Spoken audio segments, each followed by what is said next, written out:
non c'è un po' la macchinazione, non c'è una politica scarsa.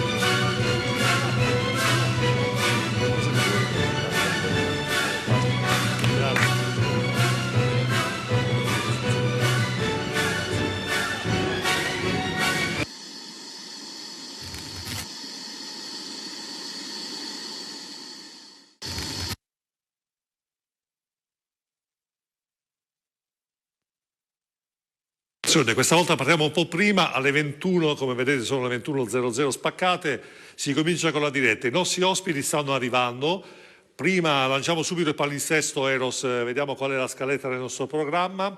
Come vedete subito abbiamo Love in Food, mettiamo lo schermo intero Eros.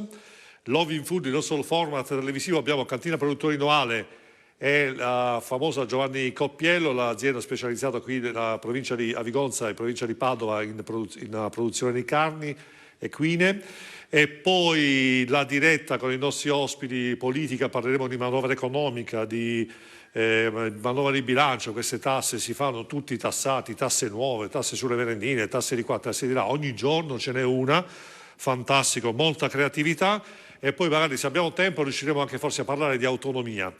Alle 22.50 Davide Maso, il nostro consulente finanziario, ci delizia con alcune argomentazioni su come provare a risparmiare, cosa che gli italiani sanno fare benissimo. Bene, sono 21.01, rimanete incollati al televisore, altrimenti mi arrabbio.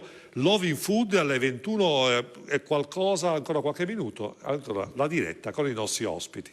Mi raccomando.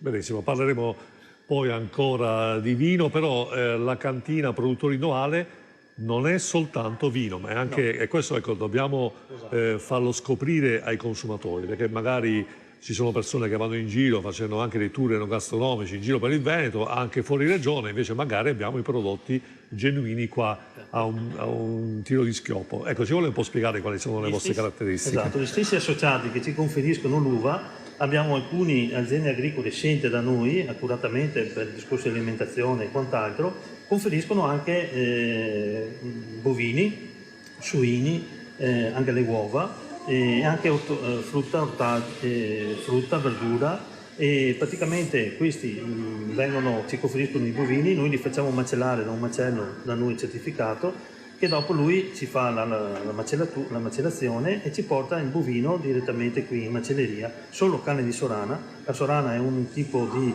bovino che è praticamente la femmina mucca che non ha avuto nessun parto, ha un periodo di età che viene macellata sui 23-24 mesi, dopo la macellazione viene lasciata in cella una frullatura, cioè quindi al freddo, per circa 15-20 giorni, quindi noi facciamo una frullatura naturale, quindi il prodotto che ci arriva qua è un prodotto che arriva esclusivamente a chilometro zero, cioè il prodotto viene dopo qui lavorato dai nostri macellai e viene messo in vendita, quindi viene un prodotto di estrema qualità. Questi bovini hanno anche un controllo sull'alimentazione, perché noi cerchiamo di verificare che vengano usati determinati prodotti, non eccessivo di altri tipi di qualità che possono alterare il colore della carne e anche il sapore, e quindi abbiamo un prodotto che è di estrema qualità.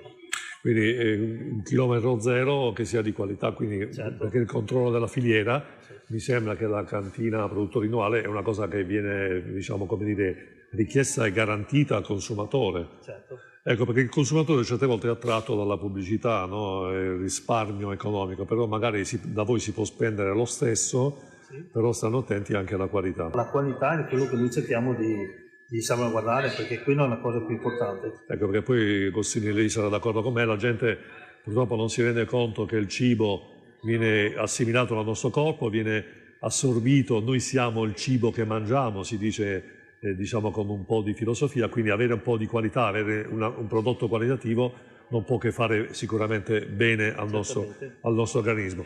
Poi invece abbiamo anche ortaggi, abbiamo anche... Abbiamo altri associati che ci conferiscono il prodotto di ortaggi, di frutta, verdura, che noi qui vediamo nel nostro negozio, questo solo di Noale, come anche gli altri, anche i bovini e tutta la carne e i formaggi li vendiamo solamente qui a Noale. Quindi aziende della zona, Sì. dove magari che sono nascoste, che non sono, fra virgolette, tanto pubblicizzate, però voi fate da punto di, Esatto. punto di vendita, punto di riferimento. raccolta, ecco, di riferimento. Ecco, poi fra l'altro ho fatto un giro negli scaffali, ecco, poi i nostri ragazzi ci stanno facendo vedere un po' i prodotti e i prezzi sono stranamente bassi rispetto ai supermercati, perché noi ai supermercati ci andiamo e abbiamo la convenienza del tempo, andiamo là, troviamo tutto, però certe volte sulla frutta e sulla verdura spesse volte ci sono dei prezzi tanto alti. I passaggi sono molto inferiori, quindi andiamo solamente dal produttore a noi, quindi alla cooperativa. Non abbiamo come altre aziende che hanno 2 o 3 passaggi tra intermediari e quindi che devono fare le piccole lavorazioni oppure devono commercializzare il prodotto, perché il nostro è direttamente dal produttore ai consumatori, quindi non abbiamo altri intermediari, per questo i prezzi sono un po' più bassi. Bene, ecco, quindi questa cosa è importante, la scelta dei prodotti è fondamentale perché, ripeto, ci sono persone giovani specialmente che sono molto attenti alla politica bio, alla politica del chilometro zero. Io invece credo che ho ascoltato con molto interesse quello che ha detto Agostini della cantina produttori Noale, perché uno magari può pensare solo vino e invece ci sono la ricerca di dare al cliente un servizio qualitativo migliore possibile e li ha portati ad essere un punto di riferimento per le aziende agricole del settore del chilometro zero, il vero chilometro zero, quel chilometro zero che non fa il giro del mondo per arrivare qui, ma il chilometro zero vicino, una vicinanza di obiettivi, perché poi fra l'altro Agostini penso che la ricerca dei partner sia effettuata con lo stesso criterio della qualità di prodotti che richiedete a loro. Certamente, li abbiamo selezionati ed uno ad una è verificato che abbiano una certa filiera all'interno, che usano una certa alimentazione. Noi facciamo anche dei controlli a campione per verificare se effettivamente il prodotto che mangiano questi bovini è effettivamente quello che noi abbiamo detto loro che devono mangiare, cioè devono essere ovviamente mais e fieno, si usa soprattutto, e basta, insomma, un po' anche di mais inceroso, ma in piccolissima parte perché può creare dei problemi al fegato del bovino, quindi cerchiamo che il bovino non subisca degli stress durante la sua vita. Insomma. Ecco, questo è importante perché la qualità non è solo il prodotto finale, ma bisogna andare all'origine della filiera e avere la possibilità, come succede per il vino, come ci ha detto prima, anche per gli altri prodotti di controllare tutta la filiera, come si dice, della qualità. Questo significa poi garantire al cliente una qualità eccezionale.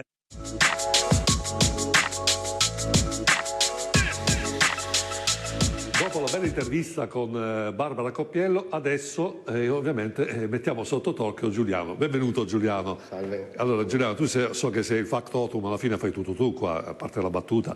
Ci vuoi spiegare proprio cioè, come avviene il processo, diciamo, della trasformazione della carne di cavallo, però proprio dall'origine, cioè da dove arriva il cavallo, perché la gente vuole sapere anche queste cose qua. Ok, il cavallo arriva dal Nord America, Canada, o dal Sud America, Uruguay o Argentina.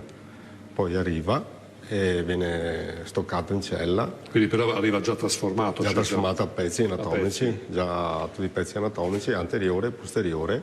L'anteriore va suddiviso, va fatto in sfilacci, mentre il posteriore viene selezionato e poi i vari pezzi vanno a bresaola o a salame. Ecco, allora, spieghiamo un po' meglio, diciamo, ovviamente so che voi ponete, Giuliano, la Barbara Coppiello ce l'ha detto, molta attenzione all'origine, cioè, della carne, perché ovviamente in base a come viene allevato l'animale, poi quello ovviamente, diciamo, determina poi la qualità del prodotto. Certo, Quindi cioè, in che modo viene fatto l'allevamento? So che voi vi accertate anche di come viene trattato il cavallo.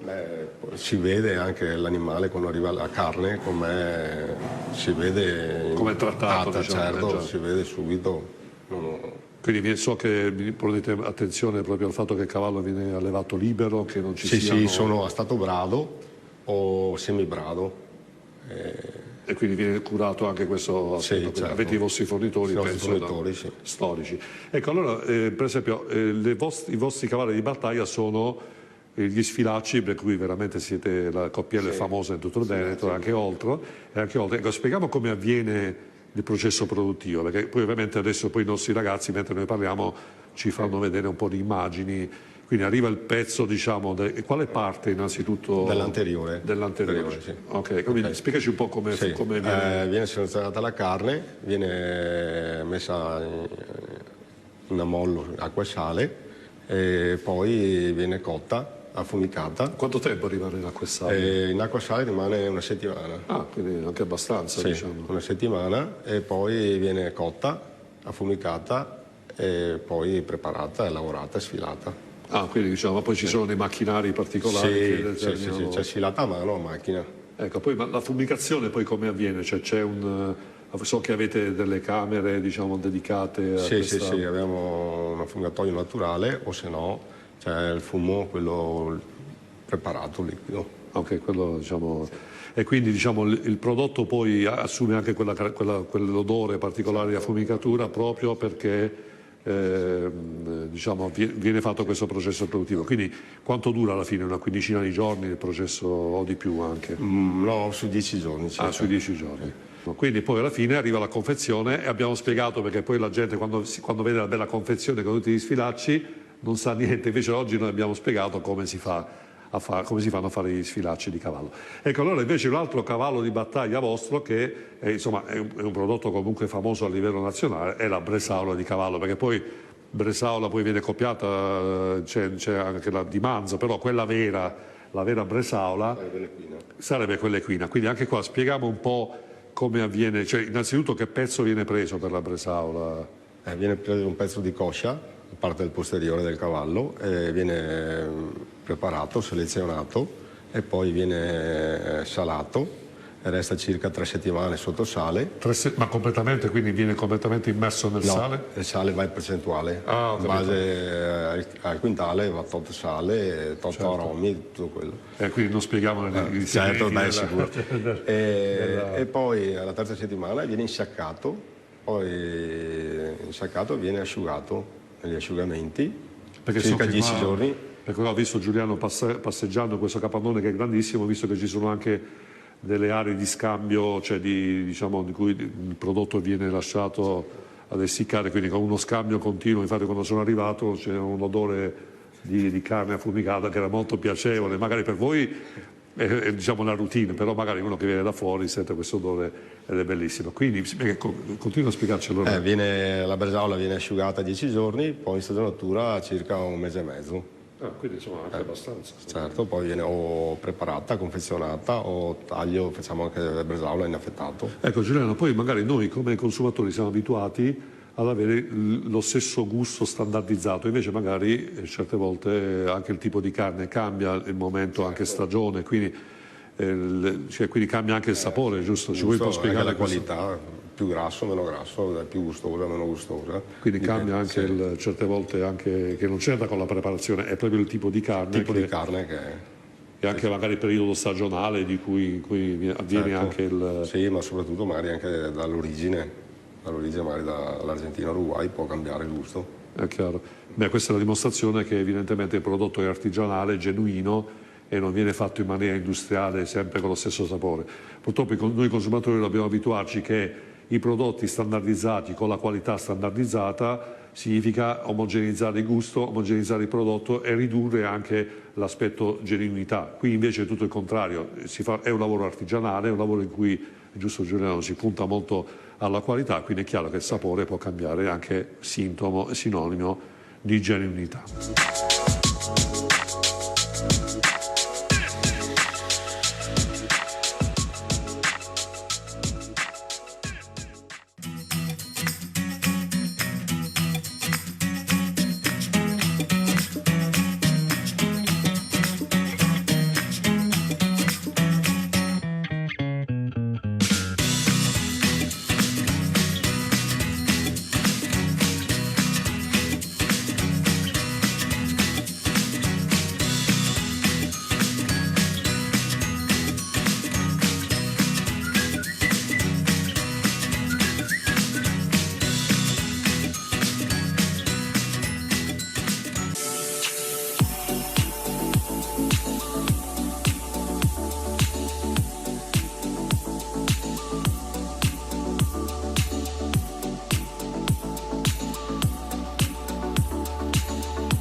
Eccoci di nuovo in diretta, sono le 21:15, 30 secondi semplicemente di ritardo e insieme alle persone, dopo l'ottimo Loving Food, è l'ora giusta per parlare di cibo e voglio con l'occasione ringraziare il nostro main sponsor, Famiglia Rocco, che è a Codevigo in provincia di Padova, che si occupa di specialità gastronomiche e nella preparazione di ceste natalizie. Sono le persone che conosco personalmente, vi posso garantire che veramente loro studiano le ceste in funzione anche degli abbinamenti enogastronomici, quindi non la cesta fatta così, ma scelta in maniera intelligente e abbinando i gusti e i sapori. Ecco, naturalmente noi siamo qui per parlare di argomenti legati alla nostra bellissima Italia, l'Italia che sta attraversando un momento particolare. Chi parla di inciucio, chi parla di trasformismo, chi dice Conte che riesce a essere Presidente del Consiglio, forse un caso raro questo, di due basi elettorali di governo diverse. Ecco, queste argomentazioni io le voglio sviluppare con i nostri ospiti, però prima vi faccio un'anteprima a quei famosi. Qualcuno ha detto no, non puoi dirlo, invece io lo dico lo stesso, ai famosi leoni da tastiera, cioè quelli che su Facebook sono dei grandi selettivi, precisissimi con gli altri e magari più, come dire, tolleranti con se stessi. Ci sarebbe la possibilità di intervenire direttamente da casa con la telefonata in diretta, quindi chi vuole dalle 22:15, 22:10, 22:13, tra un'oretta in pratica, ci sarà la possibilità di chiamare, quindi la nostra Stefania raccoglierà le telefonate e poi verranno messe in linea in diretta, quindi quelle persone potranno intervenire e fare le domande direttamente ai nostri ospiti qui. Quindi l'occasione, come dicevo, invece di fare i duri da casa su Facebook, invece sempre da casa, comodamente dal divano, potete fare le vostre domande ai nostri ospiti. Però adesso ve li presento perché magari così cominciate già a riscaldare il telefono per la telefonata. Il nostro Eros prima ha messo il numero, però ve lo voglio ricordare: 049 63, facile, 63 11 11, quindi ripeto 049 63 11 11. Quindi potete cominciare con Eros, grazie, lo hai messo in sovraimpressione. Chi vuole può cominciare, diciamo, a pensare di prenotarsi più tardi, naturalmente auspicando domande consone agli argomenti che stiamo parlando. I nostri ospiti: Vincenzo Forte, portavoce provinciale Vicenza Fratelli d'Italia, benvenuto Forte. Grazie, buonasera ai telespettatori.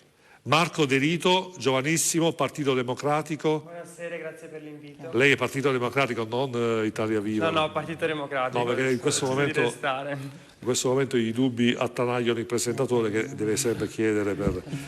Angelo Zanellato, anche lei Partito Democratico? Sì. Benvenuto. Grazie dell'invito. L'avvocato Marco Antoniol, Forza Italia, Dolo, in provincia di Venezia. Buonasera.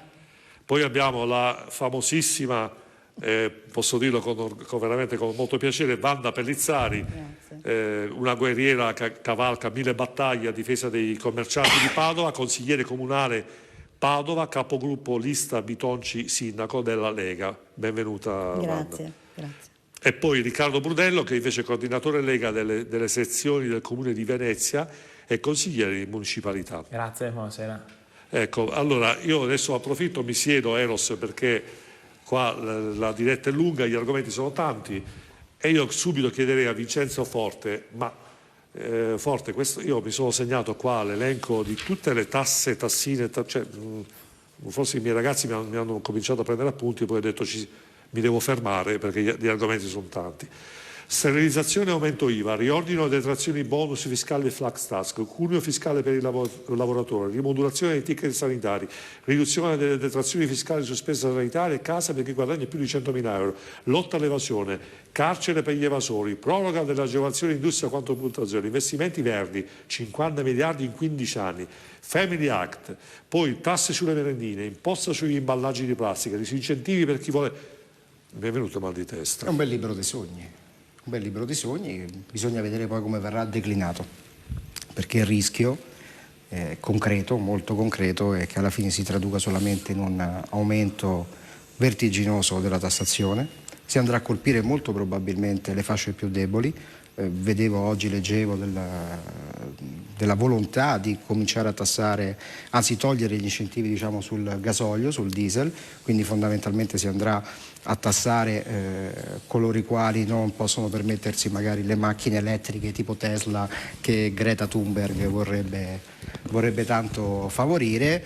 Abbiamo visto che nelle maglie del DEF si nasconde, con la scusa del ce lo chiede l'Europa, anche la rimodulazione delle aliquote delle rendite catastali, che sarà il viatico attraverso il quale molto probabilmente andranno a segnare l'ennesima stangata sul bene sacro per gli italiani che è la casa, essendo per l'80% proprietari di casa. Quindi fondamentalmente sarà una manovra che molto probabilmente, vedremo adesso poi come uscirà quando verrà definita, andrà a toccare i soliti punti deboli, cioè chi ha la busta paga, chi ha una casa, cioè andranno a prendere i soldi non tanto dall'evasione fiscale che vorrebbero combattere attraverso la penalizzazione dell'utilizzo del contante, cosa che è scellerata perché comunque non porterebbe a nessun tipo di beneficio, poi magari spieghiamo anche perché, ma andranno ad attingere risorse dai soliti, quindi continueranno a mungere la solita mucca e quindi questo sarà veramente sconveniente per tutti gli italiani, quindi staremo a vedere come intenderanno portare a termine questa manovra, anche perché questo governo era nato, mi sembra appunto proprio con l'obiettivo di sterilizzare l'aumento dell'IVA. Probabilmente andremo a vedere anche un aumento dell'IVA e se non aumenteranno l'IVA sicuramente aumenteranno tante altre tasse, quindi aspettiamoci questo tipo di stangata, anche perché oltre al Movimento 5 Stelle che sembra essere anch'esso appassionato oltre che di spesa improduttiva anche col reddito di cittadinanza per esempio, anche dell'aumento delle tasse, sappiamo però benissimo che la sinistra insomma è particolarmente innamorata quando si tratta di tassare, è veramente un amore ormai consolidato quello verso le tasse, quindi vedremo come intenderanno declinare questa manovra e saremo lì pronti a fare opposizione nel momento in cui questa si concretizzerà. Insomma è una situazione abbastanza definita. Io diciamo come imprenditore adesso chiedo il parere di Wanda Pellizzari che prima come ho detto è sempre la difesa dei commercianti di Padova, spesso sui giornali in prima linea, però questo fatto della tassazione del contante, bancomat eccetera, sicuramente io almeno vedo dal mio punto di vista qualche rallentamento nelle ultime settimane si è verificato, cioè la gente dice aspetta non spendo se mi tassano, se mi controllano, quindi queste continue, costanti, quotidiane diciamo, definizioni di tasse su cose che poi magari non si verificano, però è uno stillicidio creato da una parte evidentemente che per creare consenso elettorale sul partito di riferimento, però nello stesso tempo si dimentica purtroppo che l'economia deve andare avanti, invece in questa maniera la gente non spende, pensa non tiro fuori il contante di casa perché se no mi tracciano, non spendo perché chissà cosa succede domani, magari mi scoprono, mi identificano la carta di credito, aspetto che mi danno la carta di credito col bonus, un caos. Vado a pensare. Insomma, ha già detto tutto lei, signor Lovino, veramente in questi ultimi 15 giorni non si verificherà, ma intanto lo spauracchio c'è stato un rallentamento dei consumi che per carità forse non è dovuto solo a quello, ma comunque incide moltissimo. E non abbiamo capito il motivo per cui si debba tassare chi preleva i contanti dal proprio conto corrente. Allora, se chi ha un conto corrente e ha guadagnato i soldi in maniera onesta, e sono già tassati quindi quei soldi che sono sul conto corrente, perché se tu vai a fare un prelievo contanti tu devi tassare ancora quel prelievo contanti? Cioè viene a mancare la libertà. Allora io non dico che non si possa pagare con la carta di credito, anche se le spese per la carta di credito ci sono, quindi bisognerebbe comunque che fosse gratis e per chi riceve e per chi paga. Poi non ho capito, ci sono, per carità non dico che sono persone anziane, ma ci sono anche persone che sono meno anziane che non hanno sempre voglia di pagare con la carta di credito, il PIN, non il PIN, cioè lasciamo la libertà di decidere di poter pagare col contante o di pagare con la carta di credito. Allora questo ancora che non si sa che cosa accadrà ha spaventato un pochino tutti e giustamente come diceva lei prima chi ha potuto ha prelevato, ha messo da parte e non spende perché se veramente viene attuata questa legge hanno paura, ma allora io vado, loro mi domandano perché, cioè veramente il fare paura a chi deve spendere. Allora già i consumi sono ridotti allo stremo, già tu dici ma mi guarderanno, mi chiederanno, faranno verifiche e insomma la gente non spende più.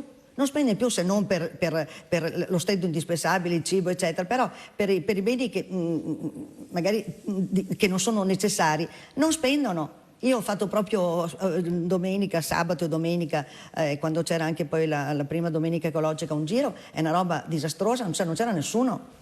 E durante la settimana, oggi siamo già giovedì, lei sa che sono in giro tutte le mattine, perché tutte le mattine faccio il giro tra gli ambulanti, sotto il salone, tra i negozi, non c'era anima viva. Uno mi ha detto, abbiamo fatto un settembre, ho fatto 1.200 euro di scontrino.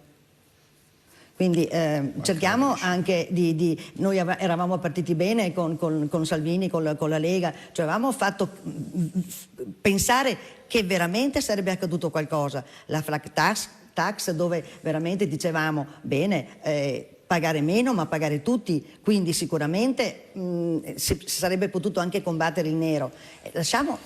Potevano lasciarci lavorare, cosa sicuramente sarebbe accaduto. Adesso abbiamo paura, una tassa dietro l'altra, come diceva prima, la tassa sulle merendine, prima la mettono poi la tolgono, la tassa sulle bevande gasate, prima la mettono poi la tolgono, cioè che cosa accadrà? Che cosa accadrà nei prossimi mesi? Io non so, leggevo quella delle merendine perché è la più emblematica, si riferiscono all'America, quando sappiamo benissimo che i produttori italiani si rifanno all'America, no? Le merendine italiane sono la metà di quelle americane, contengono un terzo di grassi di quelle americane, per cui hanno preso paura anche loro, cioè veramente antipopolare una cosa del genere. Le bevande gasate, cioè dove andiamo a tassare? Tassare che cosa? Il gasolio di chi ha magari anche i trattori che li usano anche per lavorare, cioè non è chi ha il trattore vecchio o il camion vecchio, non è che può cambiare immediatamente il mezzo di trasporto con cui lavora. Quindi sono tasse che veramente spaventano, e allora è un governo che era nato con dire non faremo l'IVA, non faremo qui, e invece è un governo di poltrone, di persone che hanno voluto solamente conservare la loro poltrona, e dell'italiano non gli importa assolutamente niente. Allora lo sappiamo benissimo, vogliono tassare i ricchi? Ma allora lo sappiamo benissimo che sono andati nei porti e gli yacht più importanti volevano tassare bene, battono bandiera, vanno dall'altra parte, cioè che cosa vogliono fare? Come diceva lei prima, mungolo la vacca che è sempre lì sotto casa, e questo sta portando l'Italia veramente a uno sfascio totale. Manca la crescita. Ecco, senta... La crescita zero, sotto zero, ma non c'è nessuna voglia neanche di andare avanti. Qui tanto lavoro non ce n'è, perché le tasse ormai uccidono l'economia, la gente non ha più voglia nemmeno di investire, tutti delocalizzano, tutti vanno via, chi rimane? I piccoli imprenditori che hanno coraggio e vanno avanti devono essere incoraggiati con detassazione, non con la tassazione in più, se no chiudono anche loro e non si sa dietro a un'azienda che chiude quanti dipendenti ci sono che rimangono a casa, quante famiglie che hanno fame. Per cui un governo che nasce e la prima cosa che fa, prima distribuisce le poltrone e poi non dorme la notte per pensare quale tasse deve fare. No, non è un governo che nasce sotto una buona stella, un governo che nasce per tassare gli italiani, non è così che si fa. Ecco, prima o poi magari sentiamo anche De Lito, ma Zannellato, lei che insomma dalla sua esperienza, ma questa propaganda continua sul facciamo una tassa e poi no, forse è meglio che non la facciamo una cosa e no, e sì e no, poi effettivamente Conte la sua politica non è stata, almeno dalle sue dichiarazioni che io mi sono attentamente studiato, sempre questa voglia di fare propaganda piuttosto che di puntare a risolvere i problemi, cioè non ha mai detto aiutiamo le imprese così diventiamo la prima potenza mondiale, no, ha detto beh adesso scoviamo gli evasori, e quindi come se ci fosse una specie di regia finalizzata un po' a fare demagogia, ecco, quindi come mai questa scarsezza di senso pratico? No, scusate, tanto buonasera a tutti. Mi pare di di essere in un mondo un po' surreale. Cioè, fino a ieri c'è stato il governo qualcuno che ha detto tiriamo via l'accisa, visto che parliamo di carburante, ha detto tiriamo via l'accisa a tutti sul combustibile. Sapete cos'è l'accisa? Sono una serie di tasse che fanno comunque lievitare il valore e il costo del gasolio. L'accisa che doveva essere tirata via non è stata tirata via. Allora spiegatemi il perché non è stata tirata via. È troppo facile oggi dimenticarsi cosa è stato fatto ieri, cosa è stato raccontato ieri, cosa è stato venduto. Il tema non è che si applichi una tassa, almeno questo è la parte tecnica, poi la decisione vediamo se sarà questa. Non è che si sta discutendo di applicare una tassa e di tirare via un'agevolazione che è diversa. Il gasolio oggi del mondo agricolo non paga l'accisa o, ad esempio, paga una certa percentuale. Quindi il gasolio costa 1,80 €, all'agricoltore costa 950, 900 euro, cioè 0,90, insomma, ecco. Quindi non è che ci sia una giunta di tassa, è il tirar via eventualmente un'agevolazione, visto che parliamo di agricoltore. Però il tema è... Il risultato è un maggior costo. Sì, un maggior costo, però sì, ma il problema in agricoltura non è lì, il problema è dall'altra parte. È il fatto che gli agricoltori producono un prodotto, questo prodotto viene venduto a costi zero, cioè nel senso che riescono a malapena, ecco, senza profitto, poi andiamo al supermercato e costa l'ira di Dio. Ok? Quindi il problema non sta nella parte del costo di produzione, il problema sta nella commercializzazione, nei passaggi che deve fare. Quindi siccome già c'è un problema No, che li no, mantiene no, a galla, allora aumentiamo il costo così li mandiamo No, io sotto ti ho il costo lasciato di parlare. produzione. Salvini è andato e ha cominciato sulla tabellina a fare tutta una serie di segni. Noi eravamo Di quei all'opposizione segni- di Salvini. Allora lascia stare dove eri tu, eri lì e sei pronto ad entrare con Dove Salvini in ero qualsiasi lì? momento. Dove ero Quindi, lì? Perché noi ci siamo posti eri lì, sei all'opposizione sempre come il tuo Fratelli capo, d'Italia del governo il tuo giallo-verde. capo, Quindi la non tua facciamo capa considerazioni fantasiose. è sempre stata lì. Ma dove Ok? lì? Dove Ok. lì? Questo è il Dove discorso. lì? Noi eravamo all'opposizione del governo giallo-verde e lo siamo stati dall'inizio. Ma quindi tu come eri, si fa a dire tu era eri, lì?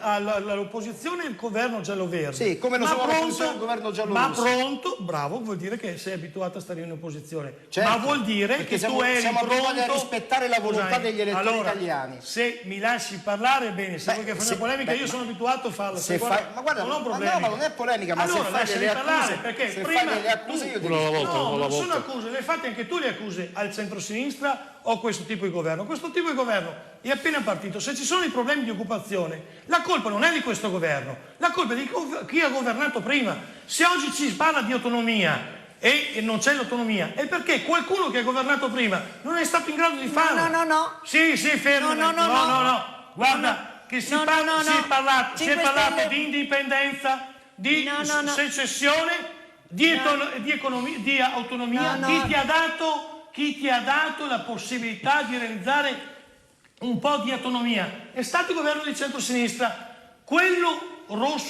verde e giallo, come si chiama? Quel colore lì. Non te l'hanno concesso, non ti hanno dato niente, perché ti hanno preso in giro. E il nostro buon presidente Zaia, anzi il vostro buon presidente Il grande presidente grandissimo Zaia. presidente, Il grande guarda presidente cosa riesce a Zaia. fare, guarda nel mio territorio cosa ha fatto. Guarda nel mio territorio, non ha portato 5 centesimi ad un territorio dove ci sono oltre 2000 pescatori, oltre 500 milioni di euro di fatturato sulla pesca e noi stiamo perdendo in questi giorni posti di lavoro. Un territorio che è sempre stato dimenticato e te lo dice il sottoscritto perché ho avuto la fortuna di fare 2 anni e mezzo di consigliere regionale del Veneto e la regione con Zaia dentro, prima come vicepresidente, poi come presidente, eccetera, si è sempre dimenticato di quel territorio. 2 mandati e mezzo, ci sarà un motivo se ha fatto 2 mandati e sta facendo il terzo. Ma questo il grande presidente Zaia. Guarda, non toglie il fatto che quando passa una ballerina gli dicono brava, sia una ballerina bravissima. Ma 3 volte. Sì, ho capito. Ma guarda, probabilmente potrebbe essere anche la 4ª volta. Questo non toglie il fatto che il Veneto oggi sta perdendo. La colpa non è del governo, e di un presidente che non è in grado di fare il suo mestiere. No, non guarda. è in grado di fare il suo mestiere. Se tu mi adesso, dici scusate. che lui sta vendendo... Scusa, sto rispondendo a lei. Cosa non sta facendo? Cosa non sta facendo? Cosa non sta facendo? Ma scusami, i problemi economici di questo territorio li sta discutendo? Li sta facendo? sì. Cosa? Ma Cosa Cos'è che sta non sta facendo? facendo? appunto, Cos'è che non Il, sta mondo facendo? il mio mondo della pesca sta perdendo posti di lavoro. Parliamo di 1700 posti di lavoro messi in crisi e lui non ha ancora fatto niente, lui e i suoi uomini.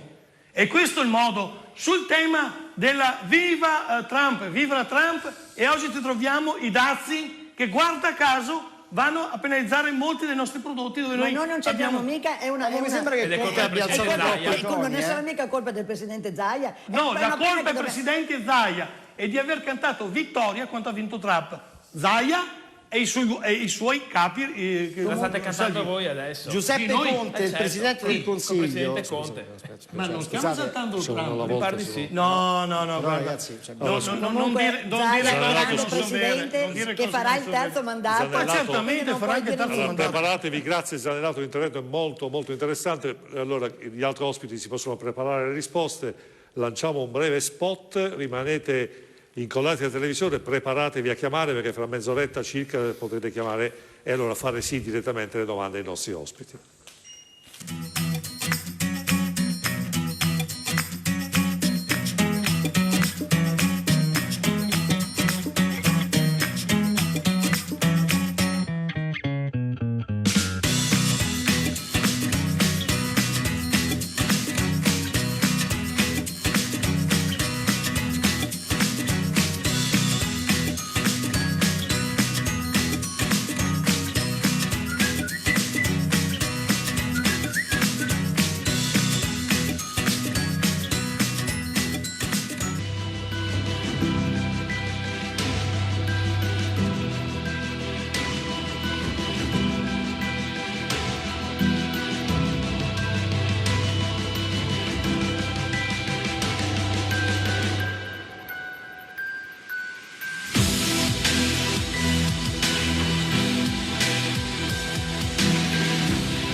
Apri la tua agenzia viaggi. Con il network Infovacanze sarai assolutamente indipendente, ma affiancato da un team di tutor e colleghi sempre disponibili. Potrai far crescere la tua impresa specializzandoti in outgoing, ma se vorrai potrai sviluppare anche dei tuoi progetti di incoming. Prima di venire a parlare direttamente con me, passa dalle nostre agenzie, senti cosa dicono di noi e poi vieni a trovarci. Inizieremo un viaggio assieme. Per tutte le informazioni telefona al numero verde in sovraimpressione oppure entra nel sito www.infovacanze.it.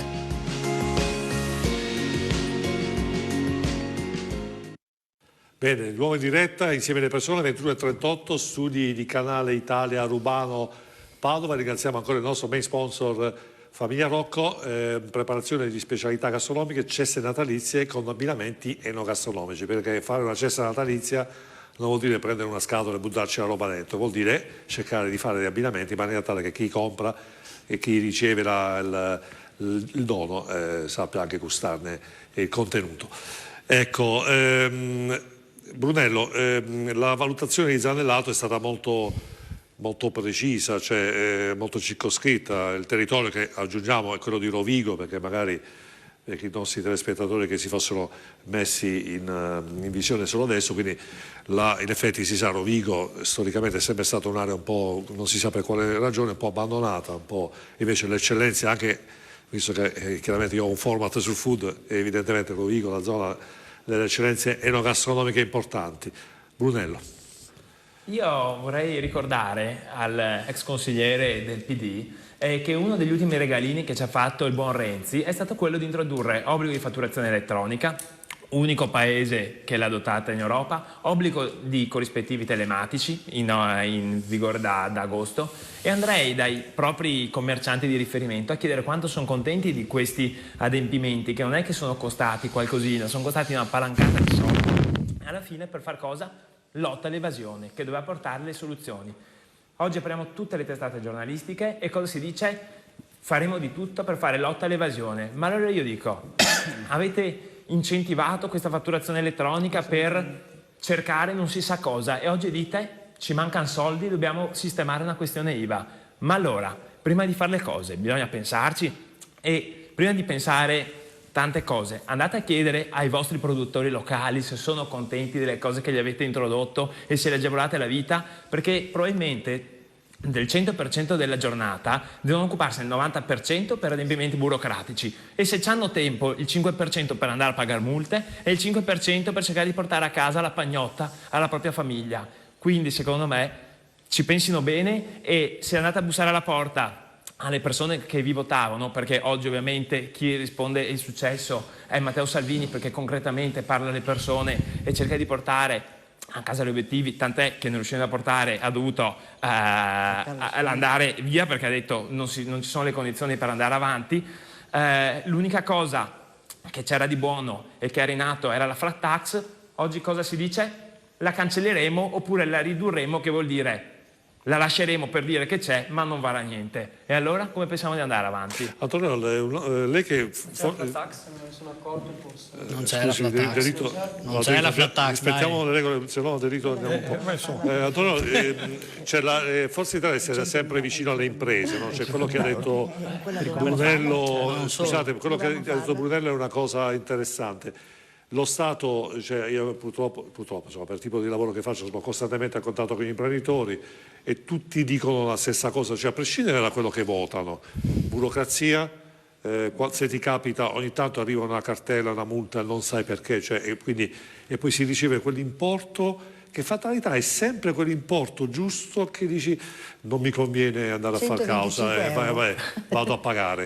Cioè, vado a pagare perché comunque questa è una prassi che io sconsiglio. Sì, no, io come avvocato, vabbè. Sì, io consiglio di fare causa. Sì, no, vabbè, sì. Però io sto parlando dell'atteggiamento medio dell'imprenditore che è sfiduciato, dice devo andare a fare la causa, poi l'avvocato mi chiede quanto è la multa, 1.500, dammi 1.500 euro di fondo spese, che così partiamo, no? Perché succede anche questo.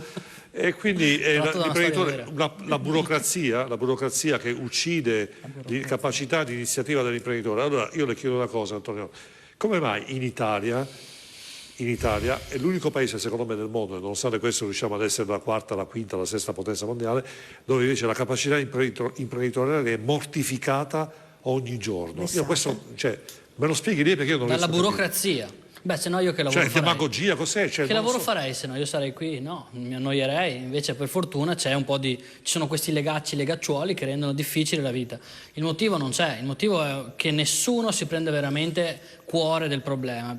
Voltaire diceva se volete delle buone leggi buttatele via tutte, e questa è una cosa che nessuno ha coraggio di fare. Chi arriva aggiunge una toppa, una pezza, e così si incrostano.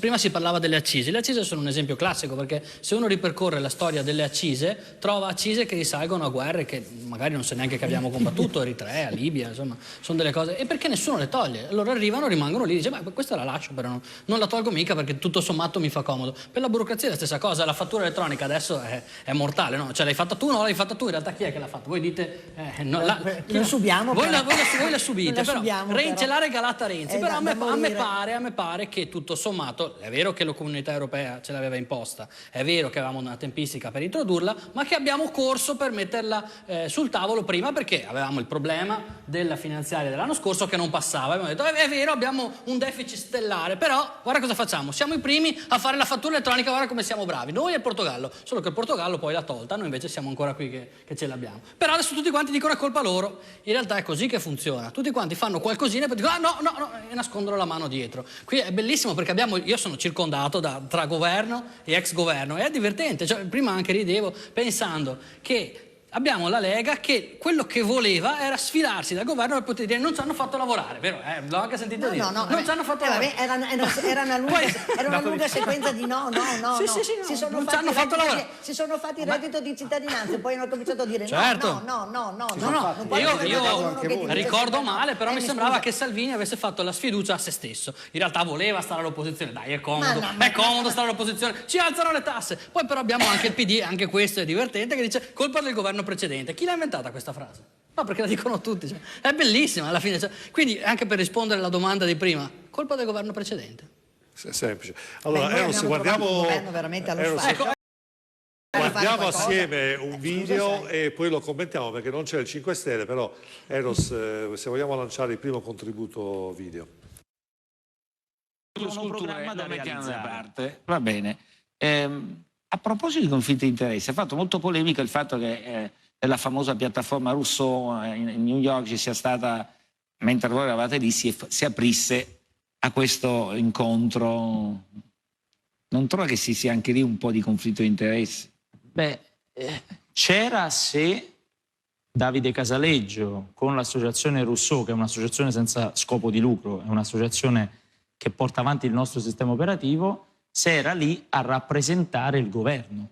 Ma il governo era rappresentato in quel momento dalla ministro Paola Pisano, che è la nostra ministra dell'innovazione e per quanto riguarda lo sviluppo tecnologico della pubblica amministrazione, e quell'evento è stato organizzato tra l'altro dal precedente governo con una serie di altri paesi. Non ero ministro degli esteri, perché lei sa la polemica sul ministro degli esteri. Ecco, cioè alla fine questa Vincenzo Forte, questa cosa un po' la piattaforma, sì, no, cioè questa pseudo-democrazia che ci ha un po' tenuto sospeso qualche giorno prima del voto. La famosa democrazia diretta esercitata non dagli elettori italiani ma da un piccolo manipolo racchiuso all'interno della piattaforma Rousseau, che è gestita da una società privata. Cioè, quindi siamo rimasti, appunto, il governo italiano è rimasto appeso, la possibilità di avere un governo è rimasto appeso alla decisione di un gruppo di persone iscritte su una piattaforma gestita da una società privata. Perché il dato fondamentale, qui si continua a rinfacciarsi responsabilità, il governo precedente, no? Adesso ci siamo noi che abbiamo le soluzioni, siamo più bravi, il PD che dà lezioni sulla gestione del governo del paese. Qui la cosa che non si è messa in evidenza è che avremmo dovuto restituire agli italiani la parola, invece abbiamo permesso la formazione di un ennesimo governo non voluto dei cittadini italiani, con delle forze politiche che hanno perso tutte le elezioni dal 4 marzo 2018 in poi e oggi vengono a pontificare dopo aver discusso per 2 settimane non di programmi, ma hanno discusso fondamentalmente di nomine, di poltrone e di come spartirsi il potere. Fratelli d'Italia, tanto per ricordarlo, visto che forse qualcuno ha voluto fare della disinformazione, Fratelli d'Italia si è collocato dal 4 marzo 2018 all'opposizione sia del governo giallo-verde come del governo giallo-rosso adesso, semplicemente perché abbiamo mantenuto una linea di coerenza e di rispetto nei confronti degli impegni assunti con gli italiani. Cioè, questo abbiamo fatto anche sulla questione fiscale. Noi nel programma di centrodestra con il quale ci siamo presentati unitariamente assieme alla Lega e a Forza Italia il 4 marzo 2018 avevamo previsto delle misure.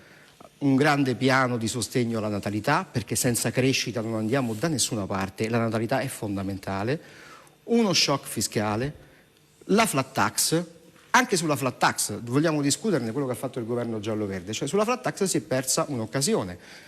Noi di Fratelli d'Italia, perfettamente consapevoli del fatto che magari applicare una piatta tassa, perché questo deve essere la flat tax, perché nel momento in cui altrimenti cominciamo a parlare di aliquote non è più una flat tax. Noi avevamo proposto, ma la nostra proposta è stata purtroppo bocciata, di applicare la flat tax sul reddito incrementale, cioè tutto quello che un imprenditore, una partita IVA, un libero professionista dichiarava in più rispetto al dichiarato dell'anno precedente, su quella cifra si applicava una tassa piatta del 15%. Questo si poteva fare senza spesa, quindi si poteva fare immediatamente. Anche questa cosa non è stata fatta e purtroppo magari sarebbe stato un aiuto importante per tante imprese, perché se noi non creiamo questo shock fiscale ma continuiamo soltanto a parlare di quali tasse aggiungere, quali aliquote limare, se aggiungere una tassa o togliere un incentivo, che poi ai fini pratici è la stessa identica cosa, perché se noi vogliamo aiutare il settore agroalimentare, parlavamo di quello prima, tra il dire oggi ti faccio pagare 2 e domani ti faccio pagare 2,5, non perché ti ho aumentato la tassa ma ti ho tolto l'incentivo, è la stessa identica cosa. Se poi vogliamo parlare dei dazi americani, mi sembra di aver visto il Presidente del Consiglio Giuseppe Conte redarguire in maniera anche abbastanza forte una giornalista che ha tentato... Vediamo Eros, c'è una foto che abbiamo recuperato, continui pure a parlare. Sì, che ha tentato appunto di sensibilizzare sul tema della produzione agroalimentare italiana, donando al rappresentante dello Stato americano un pezzo di formaggio. Ha detto: ci penso io a fare il Presidente del Consiglio. Sono io che difendo gli interessi degli italiani. Abbiamo visto come sta difendendo gli interessi degli italiani, perché adesso noi ci troviamo stritolati tra una lotta di potere e tra gli Stati Uniti e l'asse franco-tedesco, per via appunto, sappiamo che questi dazi sono la conseguenza degli aiuti a Airbus, che è una compagnia franco-tedesca, quindi noi ci troviamo come italiani stritolati in una lotta di potere tra gli Stati Uniti e l'asse franco-tedesco, e come al solito l'Europa ci abbandona e il governo italiano non è in grado di rispondere a questo tipo di attacchi. De Vito, partiamo dall'ultima parola di Forte. L'Italia, purtroppo io faccio, chi ha memoria mi piace studiare la politica, secondo giorno governo Renzi prende l'aereo e va a baciare le ginocchia a Merkel e a, non mi ricordo, Sarkozy all'epoca. Conte martedì la fiducia in Camera, mercoledì parte e va subito anche a salutare la Merkel. Queste similitudini fanno un po', poi no, mi viene un po' da pensare quando poi Conte dice ad alta voce: sono io che faccio il Presidente del Consiglio, difendo i prodotti italiani. Non penso che sia un'anomalia tecnica. Io devo dire la verità, sono partito parecchio titubante con questo governo, senza magari stare di nuovo ritornare al governo Renzi che abbiamo archiviato, però comunque vorrei ricordare che in quel momento preciso politico dettavamo noi l'agenda politica in Europa. Detto questo, parlando dell'attuale governo che c'è in questo momento in carica, ricordo che comunque grazie alla nuova politica estera effettuata in Europa abbiamo ottenuto il commissario europeo più importante, più di peso della Commissione, quello degli affari economici, quello con cui ricordiamoci che lo scorso governo spesso discuteva che era affidato a Pierre Moscovici, ci ricordiamo tutte le litigate tra Pierre Moscovici e il governo italiano. Adesso a ricoprire quel ruolo al posto di Pierre Moscovici c'è Paolo Gentiloni. Quindi l'Italia ha ottenuto il ministro dell'economia, se vogliamo etichettarlo così, magari semplificando un pochino, ha ottenuto il ministro dell'economia dell'Unione Europea, che è Paolo Gentiloni. Quando si va nelle piazze direi che la politica estera, spero che ho ascoltato un attimo finire il ragionamento. La politica estera del nuovo governo sotto questo punto di vista, sinceramente, io dico, sono partito titubante verso il governo Conte, ma il primo approccio verso l'Europa è stato secondo me molto positivo e abbiamo ottenuto più di quello che hanno ottenuto gli altri stati. Tra l'altro avendo tutto contro gli altri stati, perché il commissario europeo per l'economia, nessuno in Europa voleva affidarlo all'Italia, considerando il nostro debito pubblico alto, e nonostante questo, nonostante trattative, nonostante questa diffidenza, in questo governo è riuscito a ottenere il commissario europeo. Farei una domanda. Detto questo, vorrei ricordare anche l'accordo ottenuto dal ministro Lamorgese sull'immigrazione, su Malta, altro tema molto discusso dallo scorso governo, che però non ha mai ottenuto una risoluzione definitiva e strutturale con l'Unione Europea. Questo governo invece, attraverso l'accordo raggiunto con Malta, ha ottenuto la distribuzione obbligatoria dei migranti e la rotazione. Solo coloro che sono salvati in mare sono la rotazione dei richiedenti asilo. I richiedenti asilo sono la maggior parte dei migranti che arrivano. I clandestini sono la maggior parte dei migranti. Non sto parlando di di rifugiati, sto parlando di richiedenti asilo. Sono tutti richiedenti asilo. Appunto, ma poi dopo noi notiamo che l'80% però sono immigrati clandestini. Posso finire? Brevemente finiamo, poi ci diamo per iniziare. Finisco brevemente. La ridistribuzione obbligatoria dei richiedenti asilo, che sono tutti richiedenti asilo. E attraverso questa distribuzione lo Stato che poi se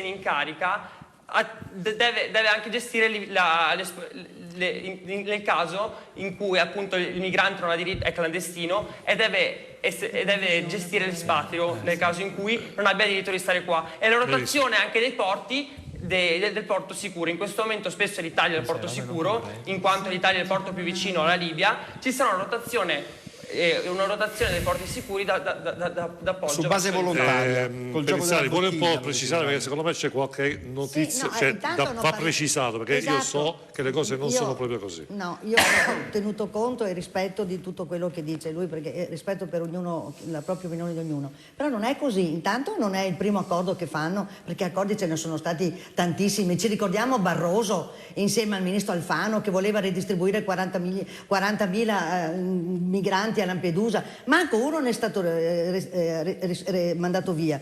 Allora, intanto non è un accordo europeo, ma è un accordo fatto tra Malta, Italia, Germania e Francia. Quindi non c'è l'Europa, ci sono 4 nazioni. Degli staterelli? No, 4 non è europeo, perché Conte dice abbiamo raggiunto l'accordo europeo, manco per il cavolo è europeo, sono 4 nazioni, e non abbiamo sentito la dichiarazione della Francia che dice io mi impegno, col cavolo che ha detto io mi impegno, vediamo, non ha parlato di Ventimiglia, non ha parlato, cioè la redistribuzione. Scusi, ma 20 miglia entra della gente?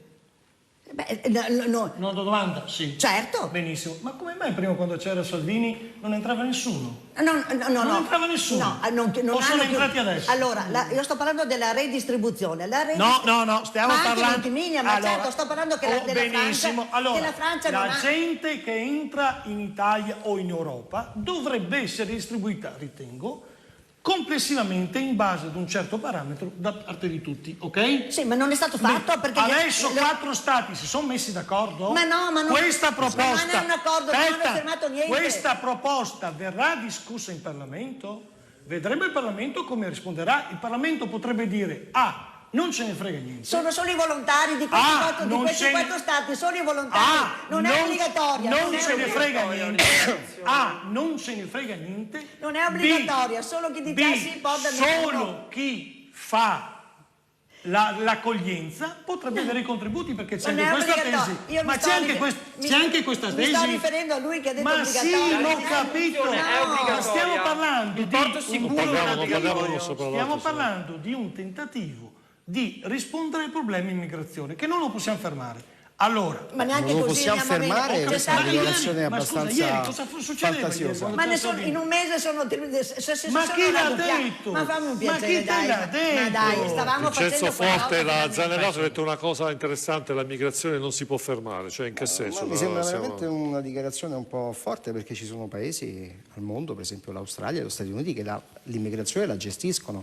E poi io non riesco a capire una cosa. In modo tremendo però la gestiscono. Io non riesco con carceri su isole. Attenzione, aspettate un attimo. Io non riesco a in Australia terribile. non sai la parola in inglese, ti cacciano qui si parla, scusate, non stiamo esatto, cos'è sotto le scarpe? Non stiamo centrando il qua problema. Entrano tutti, qui entrano tutti. Scusate, qui si parla di redistribuzione di immigrati clandestini, fondamentalmente, quindi che non avrebbero diritto a permanere richiedenti asilo, richiedenti asilo, distribuzione obbligatoria richiedenti asilo, che nel momento in cui vediamo che l'80% di questi richiedenti asilo non hanno diritto a permanere sul territorio, diventano degli immigrati clandestini e spariscono agli occhi delle autorità. Attenzione, e tutti gli stati se ne prendono carico di questi richiedenti ma asilo. Se spariscono di cosa si prendono carico? In maniera obbligatoria. Fatemi finire il ragionamento. Nessuno ha firmato, la Francia non ha firmato. Scusate, ci stiamo prendendo in giro su un accordo farsa.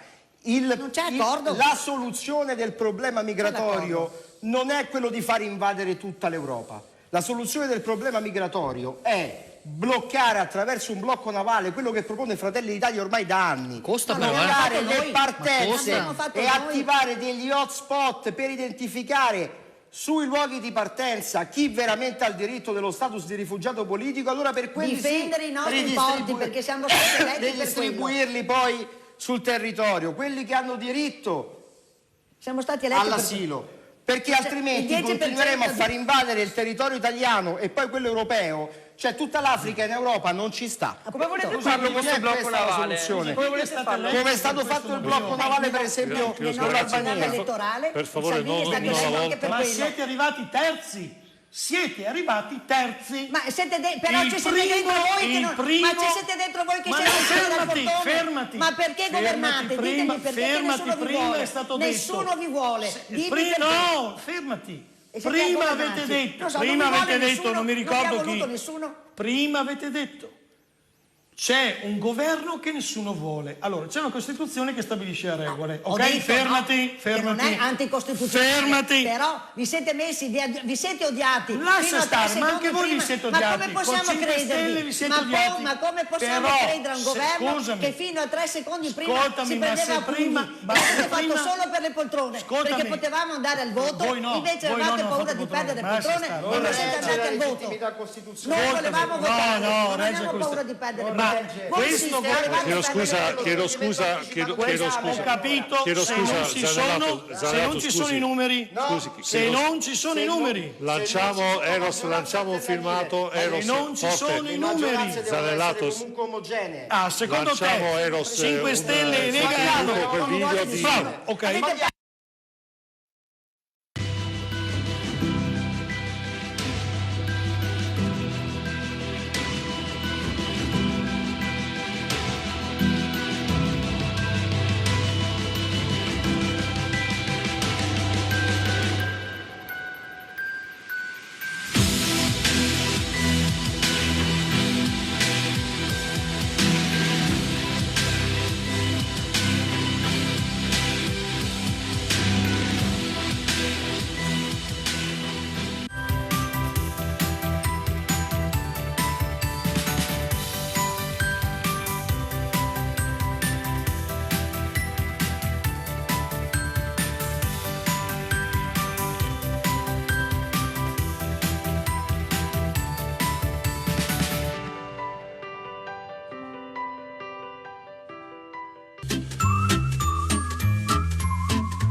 Eccoci di nuovo in diretta, 22:02, come avete visto i nostri ospiti ovviamente hanno tutti ragione, cioè nel senso che le ragioni di tutti sono rispettabili. Il gioco democratico può prevedere anche certe situazioni, anche i cambiamenti, magari quante volte ci è capitato nella nostra vita di avere delle idee e poi dopo qualche mese cambiarle. Sicuramente nella politica i giochi, chiamiamoli così, possono essere all'ordine del giorno. Io vorrei ringraziare, in questo caso lo vedete dietro di me, la famiglia Rocco, il nostro main sponsor. Ecco, la famiglia Rocco, anche la denominazione della ditta lo dice esplicitamente, è fatta da, io fra l'altro ovviamente vi posso essere certo di dirvi che li conosco di persona, è veramente una famiglia, cioè figli e genitori e figli che lavorano tutti assieme nell'ambito agroalimentare e sono specialisti in specialità gastronomiche venete. In particolare la loro specialità è proprio quella di fare gli abbinamenti enogastronomici per le ceste natalizie, che vi posso garantire non costa, oltre ad avere veramente un look fenomenale, perché come vedete anche queste immagini viene curato il packaging in una maniera pazzesca, e quindi ovviamente quando si fa un regalo di una cesta dobbiamo, secondo me, pensare che quello che lo riceve il regalo deve essere anche contento, perché chi fa il regalo deve essere contento anche lui, cioè il regalo è doppio, è bello per chi lo riceve ma è bello anche per chi lo fa. La famiglia Rocco quindi permette con gli abbinamenti enogastronomici all'interno della cesta la ricerca di prodotti specifici veramente di far fare una bella figura alle persone che fanno questo regalo, e non si spende di più perché la qualità ovviamente viene pagata con l'appagamento anche siccome il cibo è una cosa che ci riguarda da vicino, sicuramente fare un bel regalo dal punto di vista enogastronomico è una possibilità di fare anche una bella figura. Quindi veramente grazie alla famiglia Rocco per questo contributo che loro danno alla ricerca dei prodotti veneti, alla ricerca della nostra identità territoriale. Grazie alla famiglia Rocco a Codevigo in provincia di Padova. Bene, io direi Stefania che te potrai sicuramente andare su in regia, perché magari chiediamo ad Eros di mettere sul numero. Chi vuole, ecco, quei famosi, come ho detto prima all'inizio, i famosi leoni da tastiera, dove siete? Ecco, venite fuori allo scoperto, non abbiate timore, però è l'occasione giusta, secondo me, di fare qualche domanda diretta. Ci sono altre trasmissioni dove arrivano SMS, dove arrivano messaggi Facebook. Io non credo che quella sia la strada giusta. Io credo che la strada migliore sia quella di intervenire direttamente da casa, ovviamente sdraiati sul divano. Avete la possibilità di comporre il numero Eros, mandalo in sovraimpressione, comunque è 049 63 11 11, ripeto 049 63 11 11, la possibilità di intervenire da casa, di fare delle domande coerenti con il progetto ovviamente politico che stiamo analizzando, il cambiamento della manovra economica, questo cambiamento, il vecchio governo, il nuovo governo e comunque la querelle continua. Andiamo avanti, Zannellato, sicuramente io lo chiamo il gioco democratico, una persona che è venuta qui del PD ha detto: Vincenzo, questo è il gioco democratico, è una parola forte. Sì, certamente è il gioco democratico, cioè quando si fa politica ci sono delle regole e queste regole poi la gente o i partiti la utilizzano nel modo che ritengono più corretto per raggiungere i propri obiettivi. Questo è il gioco democratico. Quando siamo andati al governo, ad elezioni del governo precedente, quindi elezioni politiche, c'è stato il primo partito che ha ottenuto un certo consenso, si è stato d'accordo con il terzo, però avete fatto una politica totalmente diversa. Oggi ci sono state le condizioni, caduta. Io ho la mia convinzione, probabilmente farà un po' arrabbiare gli amici della Lega, ma di fronte al fatto che l'Italia stava rischiando di vedere l'aumento dell'IVA che avrebbe inciso moltissimo nei conti degli italiani, ha cercato probabilmente di creare delle condizioni finché ci fosse una crisi, non pensando che poteva esserci che il primo partito e il secondo partito si mettessero assieme. Questo è il ragionamento che secondo me politicamente Salvini non ha considerato, non ha ipotizzato, e non è che si stia parlando di sedie da una parte e sedie dall'altra. I ragionamenti delle sedie sono fatti, vi ricordate subito dopo le elezioni Salvini cosa aveva detto? Io non parlo di sedie, non parlo di ruoli, non parlo di niente perché il risultato è andato così, va bene così, andiamo avanti.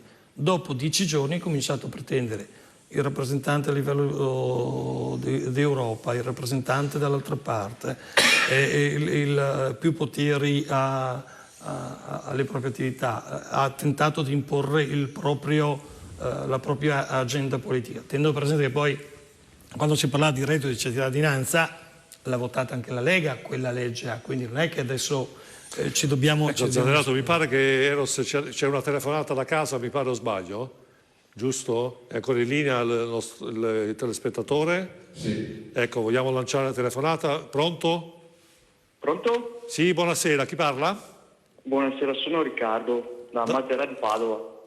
Ah, benissimo. A chi vuole fare la domanda? Volevo fare l'avvocato a signor Antonioli. Prego. E volevo capire il suo punto di vista sullo ius solis e anche dei vostri ospiti.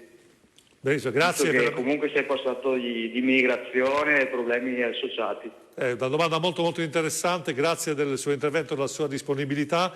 Antonioli, è un argomento questo che non basterebbe una puntata. No, infatti è un argomento molto interessante e effettivamente se ne potrebbe parlare per Lei tempo. che è avvocato, la sintesi magari vediamo. Intanto una premessa che esistono sia lo ius solis che lo ius sanguinis. In Italia abbiamo sempre avuto un sistema misto, ma tutti e due hanno i loro vantaggi e i loro svantaggi. Noi abbiamo sempre avuto la preferenza per lo ius sanguinis, quindi chi è figlio di cittadino diventa cittadino, ma la scelta di a chi dare la cittadinanza è una scelta rimessa allo Stato può scegliere, può anche decidere di cambiare. Se vale la pena di cambiare, passare allo ius soli sarebbe esagerato. Lo ius soli in realtà l'hanno avuto quegli stati come gli Stati Uniti d'America che avevano veramente bisogno di immigrazione. Noi forse un bisogno così importante non ce l'abbiamo. È pur vero però che tenere le porte chiuse anche all'influsso culturale attualmente è miope. Una via di mezzo può essere quella dello ius culturae, cioè non soltanto per il fatto di essere nati qui, ma per il fatto di aver avuto un percorso culturale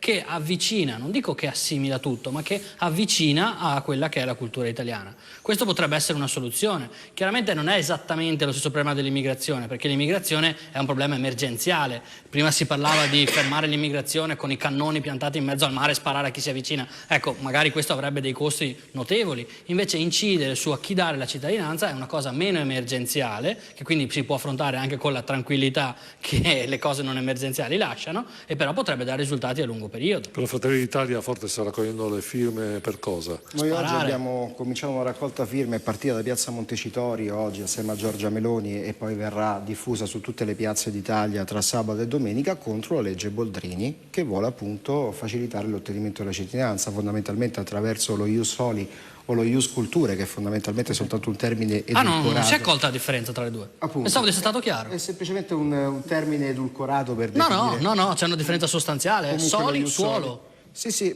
sul fatto della differenza dal punto di vista del significato, su quello ci si arriva molto facilmente. Dal punto di vista dell'applicazione pratica stiamo parlando fondamentalmente di una accelerazione della concessione del diritto di cittadinanza, che ricordiamo già in Italia, l'Italia è uno dei paesi europei che concede con maggiore facilità la cittadinanza, già adesso. Se pensiamo che sui 28 paesi membri dell'Unione Europea tutte le cittadinanze concesse all'interno dei 28 Paesi membri dell'Unione Europea, un quinto di queste cittadinanze vengono riconosciute in Italia. Perché siamo il secondo paese, mi pare. Quindi già l'Italia ha molta facilità nel concedere la cittadinanza. Quindi non abbiamo bisogno dell'approvazione della legge sullo ius soli, noi ne facciamo anche un discorso di cultura, di identità.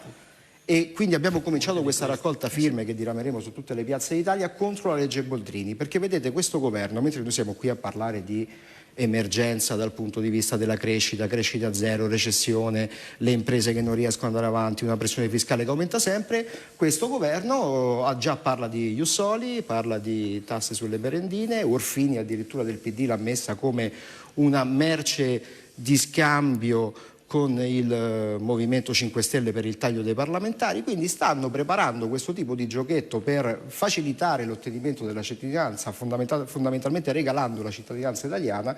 Io capisco il punto di vista del PD, considerato che gli italiani non lo votano più, hanno bisogno di nuovi italiani pronti magari a votarlo, senza però poi contare gran parte di questi soggetti che otterrebbero così facilmente la cittadinanza non sono dei progressisti, quindi non è nemmeno detto che votino il PD. Comunque anche quindi sul fatto noi pensiamo a voi, stiamo pensando a voi. Sul fatto però questa è una cosa su cui dovreste riflettere, sul fatto anche della cittadinanza ai minorenni.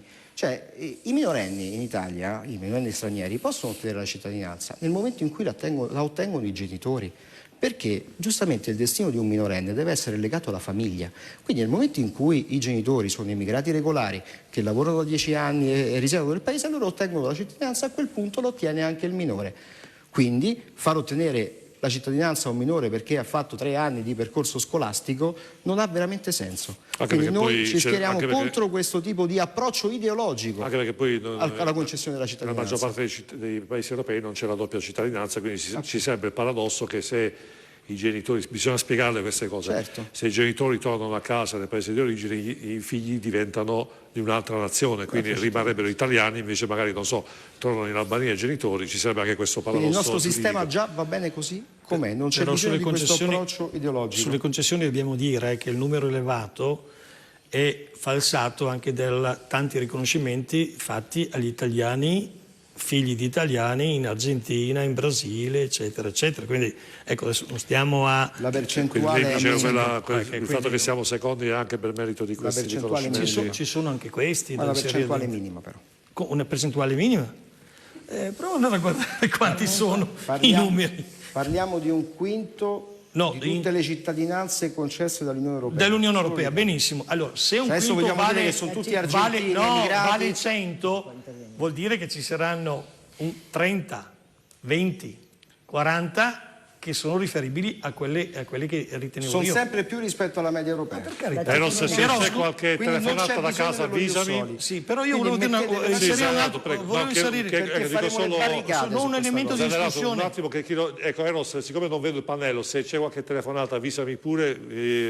Un elemento di discussione. C'è stata un'università, adesso non mi ricordo chi sia, che ha fatto uno studio e ha stabilito che nel 2030, se non ci dovessero essere immigrati, no, fermate, l'ha detto l'università, quindi prendetela come studio. Allora sì. Gli italiani attuali dovrebbero lavorare fino a 80 anni. E la soluzione qual è infatti? Favorire un grande piano per la natalità. Adesso, non importare immigrati. Scusami, è l'approccio che è diverso. Ma le imprese, ma le imprese sono d'accordo del fatto che ci siano immigrati regolari, identificati, che si creano le condizioni per crescere? Sono d'accordo? Certo. Benissimo. Allora il problema non è l'immigrazione, è come noi italiani, Stato italiano, rispondiamo a questa emergenza. Sono due, fino ad oggi non c'è stato nessuno che l'abbia affrontato in Sì, ma stai nascondendo il problema fondamentale. Perché se noi parliamo di immigrazione regolare, nessuno è contrario regolare. Noi facciamo entrare tanti immigrati quanti il nostro mercato del lavoro ne richiede, con delle competenze specifiche. Ma voi aprire le porte a chiunque e celebrare una Carola Rackete che attraverso la nave dell'ONG porta dei torturatori sul suolo italiano, non mi sembra che quelli siano utili al tessuto produttivo, i 3 torturatori che Carola Rackete ha portato. Voi andate al mare, io vivo in un posto dove il mare mi è 3 metri sopra la testa. Conosco bene. Benissimo, allora per difendersi dal mare noi abbiamo fatto degli argini. Certo. Ma quando andiamo al mare, quindi andiamo a fare il bagno, quando arriva l'onda non riusciamo a fermarla. Con gli argini la fermiamo, ma se andiamo in acqua l'onda ci travolge. Ecco, noi abbiamo una situazione, un evento, una mobilitazione di persone che oggi non siamo in grado di fermare. Allora, o noi ci mettiamo tutti insieme a stabilire, ad intervenire, perché sono anch'io del parere, lo Stato sta realizzando un progetto per tentare di creare le condizioni, creare dei posti di lavoro nei loro territori per fare in modo che queste persone rimangano lì. Possano rimanere lì. Però non tutte le puoi far star lì, perché ci sono delle condizioni, e voi lo sapete, che in quei territori ci sono dei beni particolari, quindi a qualcuno gli conviene che ci sia un po' di confusione, un po' di guerra, eccetera, eccetera. Allora, queste cose vanno affrontate non solo dallo Stato italiano, ma dallo Stato europeo. Ma lo facciamo nel misura in cui tutti quanti insieme condividiamo un percorso. E poi lo realizzi il PD, 5 Stelle, la Lega, Intanto difendiamo i porti. E quando l'Europa dirà avete ragione italiani, scusami, ma tu che rappresenti i commercianti, ti faccio un esempio. Ma tu lo sai che in Italia, ad esempio, visto che parliamo di attività turistica, in Italia ci sono 31.000 edifici costruiti su terreno demaniale che gestiscono le persone? Voi sapete che se tu costruisci un territorio in un'area demaniale quell'area, quel fabbricato, quella struttura diventa dello Stato? E tu sai che per quella struttura che sulla parte demaniale quella persona non paga la concessione allo Stato? Sai di cosa stiamo parlando? Di 500 milioni di euro annuo solo di canone. Ti rendi conto? Cioè noi non incassiamo 500 milioni di euro di canone su questi edifici. Perché? Perché probabilmente la politica, dico in generale, non dico destra, sinistra, centro o ala, la politica non si rende conto che dovrebbe creare le condizioni per risolvere questo problema. Quando si parla di fattura elettronica, è vero, noi dovevamo applicarla, non l'abbiamo fatta, l'ha fatta l'ultimo momento qualcuno. Ma il problema qual è? Con questa fattura elettronica, andiamo a vedere, si sono riscontrati maggiori incassi? Mi pare di sì. È giusto che la gente perda tutto sto tempo? No. Quindi dobbiamo trovare un modo che permetta di far sì che, come le pago io, come le paghiamo tutti noi e tantissime altre persone, ci siano anche altre che invece le vadano. Poi è Tizio, Caio Sempronio, io non intervengo. Siamo così sicuri che abbiamo trovato questi soldi? Come? Perché ad oggi i dati che abbiamo trovato tutti questi soldi non ci sono, perché altrimenti... La misura di infrazione Ma dove? La misura di infrazione è stata evitata per i maggiori ingressi. Ci fa piacere che comunque anche la Lega... Però ti dico che giustamente lui dice l'infrazione è stata evitata perché c'è stata una maggiore entrata fiscale.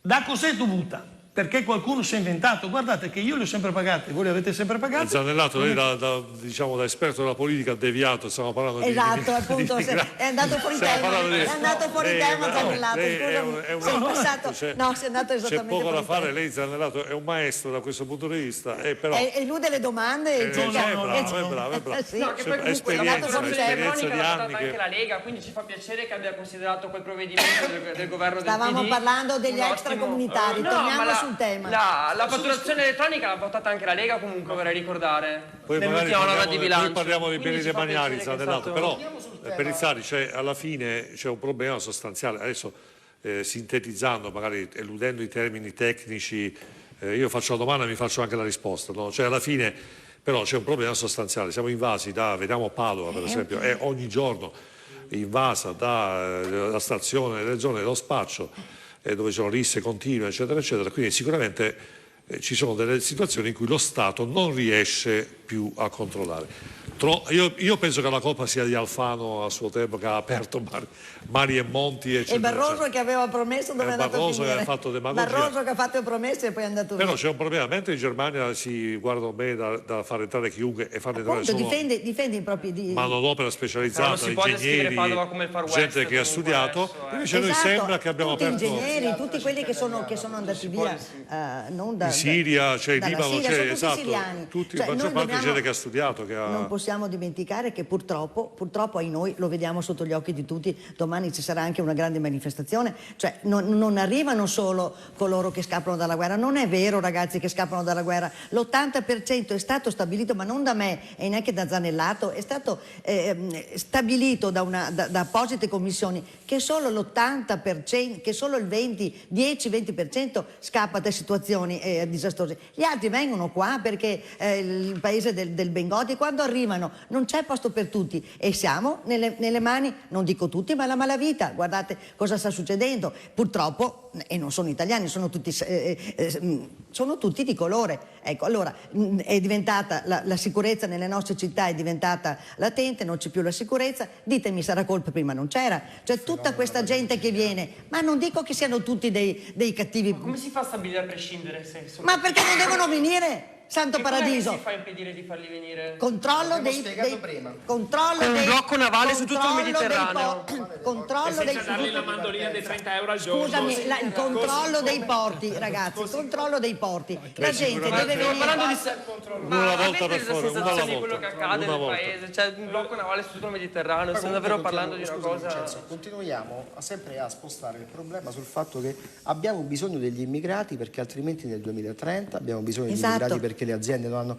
Noi avremo bisogno colossali, innanzitutto balle spaziali. Avremo bisogno innanzitutto di un grande piano per la natalità. non facciamo figli. Esatto, questo non paese abbiamo gli asili, cresce. non abbiamo niente. La soluzione non è la sostituzione etnica, la soluzione è mettere gli italiani e i giovani italiani nelle condizioni di fare figli, di mettere su una famiglia. Questo dovrebbe fare uno Stato serio che tiene a cuore il futuro dei propri cittadini. Queste cose si attuano, secondo me, creando posti di lavoro, dando forza alle imprese che assumono, che dando un lavoro stabile alle coppie, alle famiglie, incentivazioni dobbiamo creare il lavoro a chi fa figli. Il lavoro, il bonus bebè invece, oppure il bonus famiglia invece di dare il reddito di cittadinanza, il reddito di maternità, c'è tutte le proposte di Fratelli d'Italia. L'ultimo spot pubblicitario abbiamo fatto noi il bonus bebè. Senza fare lite chi l'ha fatto. No. Nel senso, condividiamo. Fratelli d'Italia ha proposto un posto di reddito di cittadinanza che abbiamo visto anche da diversi controlli essere stato affidato. Dobbiamo produrre, non produciamo più essere niente. Stato affidato. Non abbiamo più nessuna sulla azienda che crescita già produce. abbiamo detto, sto parlando della spesa improduttiva, del reddito di cittadinanza, che invece che essere data magari a degli ex brigatisti assassini, potrebbe essere dato magari un reddito di maternità ad una donna che vuole fare un figlio e non ha le condizioni per poterlo fare. Siamo sicuri che appoggerete la proposta del ministro Bonetti dell'asilo nido gratuito? Lanciamo la pubblicità. Qualsiasi proposta a favore della famiglia noi siamo sempre pronti ad appoggiare. Lanciamo la pubblicità, sono le 22:24 e poi l'ultima mezz'oretta con noi.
Bene, nuovo in diretta 22:26, come vedete sotto il nostro Eros per intervenire 049 il numero per partecipare alla nostra trasmissione. Allora 049 63 11 11, l'invito ai famosi leoni da tastiera, quelli che poi magari quando io metto i post su Facebook mi massacrano con dei bei commenti. Dove sono queste persone?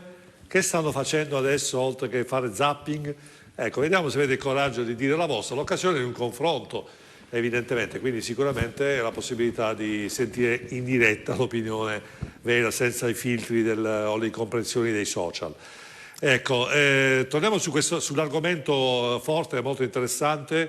Mano Perizzari insomma è d'accordo, mi pare, cioè c'è comunque un problema della natalità, non si è mai fatto nulla, cioè si è fatto tantissimo, 5 miliardi, 35, 40 euro al giorno per i migranti e non si è fatto nulla per le famiglie, non si è fatto nulla per gli anziani, non si è fatto nulla perché poi anche gli anziani sono utili per le coppie, perché oggi le coppie hanno bisogno degli anziani, chiamiamoli così, per tenere i figli, incentivazioni alla maternità, cioè invece di dare il reddito di cittadinanza, chiamiamolo così, a gente magari anche che fa un doppio lavoro, diciamoci la verità, perché non diamo un reddito ai genitori che vogliono fare i figli? Ecco, queste manovre alla fine secondo me che non sono state fatte notano la scarsa attenzione dei governi precedenti in generale, quindi anche quelli attuali, al problema dell'italiano, cioè alla fine gira e rigira, alla fine del problema dell'italiano, passatemi in termini, l'orario me lo consente, non gliene frega niente a nessuno. Vado a pensare. Invece di dire appunto che abbiamo bisogno nel 2030 di avere gli extra comunitari che lavorano perché noi non abbiamo... No, risparmiamo i 35 euro che diamo a ogni extra comunitario che arriva, impieghiamolo invece per dare supporto alle nuove famiglie, perché se voi fate e ascoltate le varie interviste che fanno i giovani e viene loro chiesto ma vi sposate? Ma veramente no, viviamo insieme, ma perché non fate famiglia? Ma e dopo i figli come facciamo? Cioè, è veramente un grosso problema, per cui incentiviamo il fatto che le coppie si sposino, che abbiano dei figli, perché noi abbiamo bisogno dei figli italiani per non perdere la nostra identità, perché se nel 2030 Dio ce ne scampi e liberi, ma saremo veramente tutti sotto gioco degli extracomunitari perché abbiamo bisogno di loro, dove andrà l'italianità? Dove saremo? Non so, allora veramente dobbiamo dire che la Fallaci aveva ragione. Ma perché non ci questa sa... cosa Ma non ne avete discusso nei 2 anni che avete governato? Poi volevo fare un'altra precisazione, si parlava di cittadinanza italiana. Allora, la cittadinanza italiana non è un pezzo di carta, la si deve conquistare. Io per 2 anni e mezzo, ogni mercoledì, davo dalle 8 della mattina alle 11:30, distribuivo le cittadinanze italiane ai padovani, 22, 24 ogni mercoledì, ne ho date a migliaia, gente che si guadagnava la cittadinanza, veniva, facevamo la cerimonia, io poi quando uno se la merita e so la storia e le so il percorso che hanno fatto per averle, mi sentivo anch'io emozionata, ogni mercoledì ne abbiamo dati a migliaia di cittadinanze, quindi a chi lo merita noi la diamo la cittadinanza italiana, ma non la regaliamo, se la devono guadagnare gente che ha lavorato, gente che ha fatto un percorso, gente che ha studiato. Io ho dato cittadinanza a persone che hanno studiato in Italia, che si sono laureate, che lavorano. Non dai la cittadinanza italiana a uno che non se la merita. Però a chi se la merita gliela dai. 22, fai poi il conto, in 2 anni, e adesso continuano perché lo fa un'altra persona, ogni mercoledì. Quindi si danno le cittadinanze italiane a coloro che hanno fatto un percorso e che meritano la cittadinanza italiana. Non è un pezzo di carta. Zannellato, questo dal mio punto di vista, perché io sotto l'ombrellone ho sbagliato di un giorno la caduta del governo, molti mi prendevano Io in te giro. l'avevo detto l'altra volta, se ti ricordi, l'ultima volta sono venuto e dico guarda che non va tanto avanti. Sì, no, ma più o meno tutti quanti i ti ricordi, ero stato sospettiti. criticato per Io ho sta fatto delle interviste a lui, ho detto ma andiamo preoccupati a Ferragosto sotto l'ombrellone, ma no, non succede niente, invece ero già preoccupato.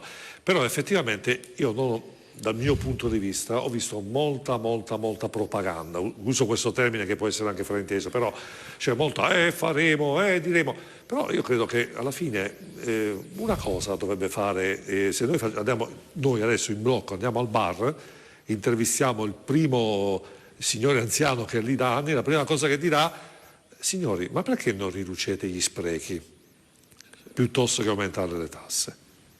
No, questo è vero. Il tema non è... Però di questo non se ne parla, Sì, si parla sì, di nuove tasse, capito. ma quante inefficienze, quanti sprechi, quanta burocrazia, quello è tutto costo. No, ma quelli io sono convinto che bisogna agire anche su questo, bisogna trovare gli strumenti che ti permettono di fare queste cose, ok? La questione della riduzione, in particolare degli sprechi che ci sono, ce ne sono tantissimi sprechi che non vengono considerati, ma sulle quali mi pare non ci sia stato nessun governo, se non governo Renzi e Gentiloni ultimamente, dopo non mi ricordo, che abbiano chiuso società, che abbiano società che non erano... Enti locali vari, eccetera. Si è fatta la riforma, secondo me sbagliata, quella delle province. Io ero più per ridurre il numero di consiglieri regionali, ad esempio, nelle realtà come il Veneto, perché, scusatemi, cosa fanno 60? Io ho fatto il consigliere regionale. Io ritengo più che sia opportuno che ogni realtà provinciale abbia un paio di rappresentanti, dopo le province un po' più grosse qualcuno in più, ma 60 consiglieri regionali mi paiono un po' troppo per quello che c'è da fare in regione, guardando poi il fatto che oggi le competenze sono quasi tutte passate alla giunta e quindi questo potrebbe essere un altro ragionamento a mettere sul piatto. Però quando si va, lo dico io che faccio politica da un po' di tempo, quando si va a toccare questi elementi non si trova mai la quadra. Questo è il problema. Sono anch'io d'accordo su alcune questioni che vengono dette.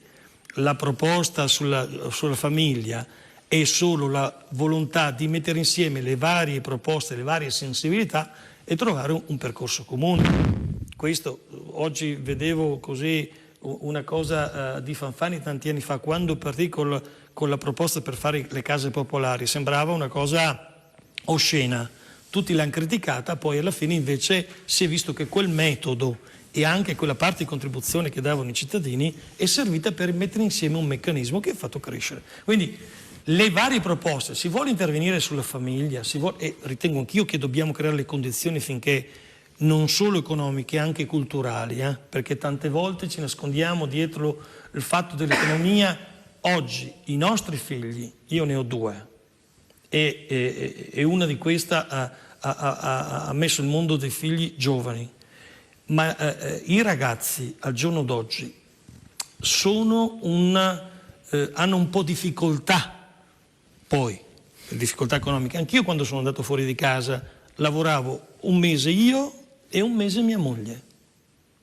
Questo era quello. Un periodo diverso però. Sì, voglio dirti, però io avevo già 2 figli, quindi non era facile, non era facile vivere. Quindi voglio dire di opportunità. Sì, ma volevo evidenziare il fatto che non è solo un problema economico, è anche un problema culturale. Vediamo il secondo contributo filmato di Di Maio, Eros, vediamo che spunto può dare ai nostri amici ospiti, visto che non c'è il 5 Stelle, vediamo un po'. Che in qualche modo alcuni parlavano di una possibile scissione del movimento che poi non è mai avvenuta, quasi a voler dire è vero c'è una crisi nel PD ma vediamo di trovare pure una crisi nel Movimento 5 Stelle. E qui veniamo alla questione delle 70 firme contro di me. Se quelle 70 firme erano 70 firme contro di me, io mi sarei dimesso dall'ONU, ok? Dove stavo? A New York. Invece lei ha minimizzato. Perché noi abbiamo un gruppo al Senato di oltre circa 100 senatori, 70 firmano contro di me, è un atto di sfiducia. Poi siamo andati a vedere questo documento, a parte che c'erano le firme di tante persone con cui lavoro ogni giorno, alcuni amici, e quindi sono andato a vedere il quesito. E non era la modifica dello statuto del movimento contro il capo politico, è una modifica legittima che riguardava lo statuto del gruppo del Senato. Ora non la voglio... C'è una telefonata da casa. Buongiorno. Sì, da casa, sì, da casa mia. Buonasera, chi parla? Buonasera, mi chiamo Boselli Armanda, via Pola di destra, 10. Precisissima, di signora. Destra, vivo in un paese rosso da anni. Bene, precisissima. Vuole fare una domanda a chi in particolare? Volevo dire a questi signori volevo dire... Prego. Per me e chi la pensa come me, perché c'è gente che la pensa come me, più di uno, ne parliamo sempre. Sente il tono del televisore. Ecco, dei nostri poveri in giro lasciati da soli e la gente per bene, mai ascoltata da nessun politico e proprio gli danno aria con un dire fatti in là che tanto non esiste. Ecco. Sente il ritorno Quindi della per noi, gente lavorativa per bene, che io mi ritengo una persona per bene, che ha pagato le tasse a 76 anni, ecco, e tanti con me ci sono, noi non ci riteniamo più di avere né un comune, né una provincia, né una regione e neanche uno Stato. Ci sentiamo come non posso dire la parola, seduti in qualcosa, insomma. Io vorrei un consiglio da voi altri come ci dobbiamo comportare pur avendo anche qualche soldino. Bene, allora grazie del suo contributo, del suo interessamento e del suo interesse. Noi vorremmo sapere se qualcuno ci dà un'indicazione, perché noi non possiamo più neanche pensare oramai, siamo arrivati alla vecchiaia e dicono non spendono i soldi, perché sento che tutti la sanno la verità, tutti la espongano, ma nessuno insegna cosa dobbiamo decidere di fare, perché qualcosa bisogna fare. Non si può mantenere una nazione in questa zizzania. Wanda Pellissari, la signora, grazie tante, grazie della sua disponibilità, ha detto una cosa interessante, noi parliamo dei giovani, parliamo dei figli. In effetti dobbiamo anche dire c'è che una parte della popolazione che invece che sta invecchiando e vorrebbe invecchiare bene, perché poi diciamoci anche le statistiche parlano chiaro, da qui ai prossimi 10 anni oltre il 50% della popolazione italiana sarà over 65, quindi si è allungato si è allungata, e questa gente qui non può campare con 500 euro al mese, quindi quello che ha detto la signora, la ringraziamo, è un contributo veramente che cosa dobbiamo fare? Ha fatto una domanda. Che cosa dobbiamo fare? È una domanda che mi pongo anch'io, perché anch'io sono diversamente giovane, ma io ancora lavoro nella mia azienda. Perché? Perché insomma è giusto che contribuisca al benessere dell'azienda, non c'è la possibilità di assumere altre persone, e quindi finché Dio mi dà la grazia di avere la salute lavoro. E lavorare, però c'è gente che deve necessariamente e forzatamente andare in pensione a 65, 68 anni, 70 anni, e cosa fa? La pensione è bassa e non possono vivere. Ecco, questo è un problema che noi non ci poniamo mai. Gli anziani, problema gravissimo, perché gli anziani sono tantissimi, e il pensiero di aver lavorato una vita, di aver contribuito nella maniera che ognuno ha potuto a far vivere anche il nostro paese, trovarsi alla tenera età di 70 anni magari, vivere gli ultimi anni della propria vita non sapendo neanche che cosa fare. Cioè io veramente assisto a scene, vedo persone anziane che nelle piazze vanno a rovistare all'1:30 quando il mercato della frutta e verdura va via, e vanno a rovistare nei cassonetti alla chetichella perché la dignità impedisce loro di farsi vedere. Però io mi domando, dico, ma quella povera gente che va,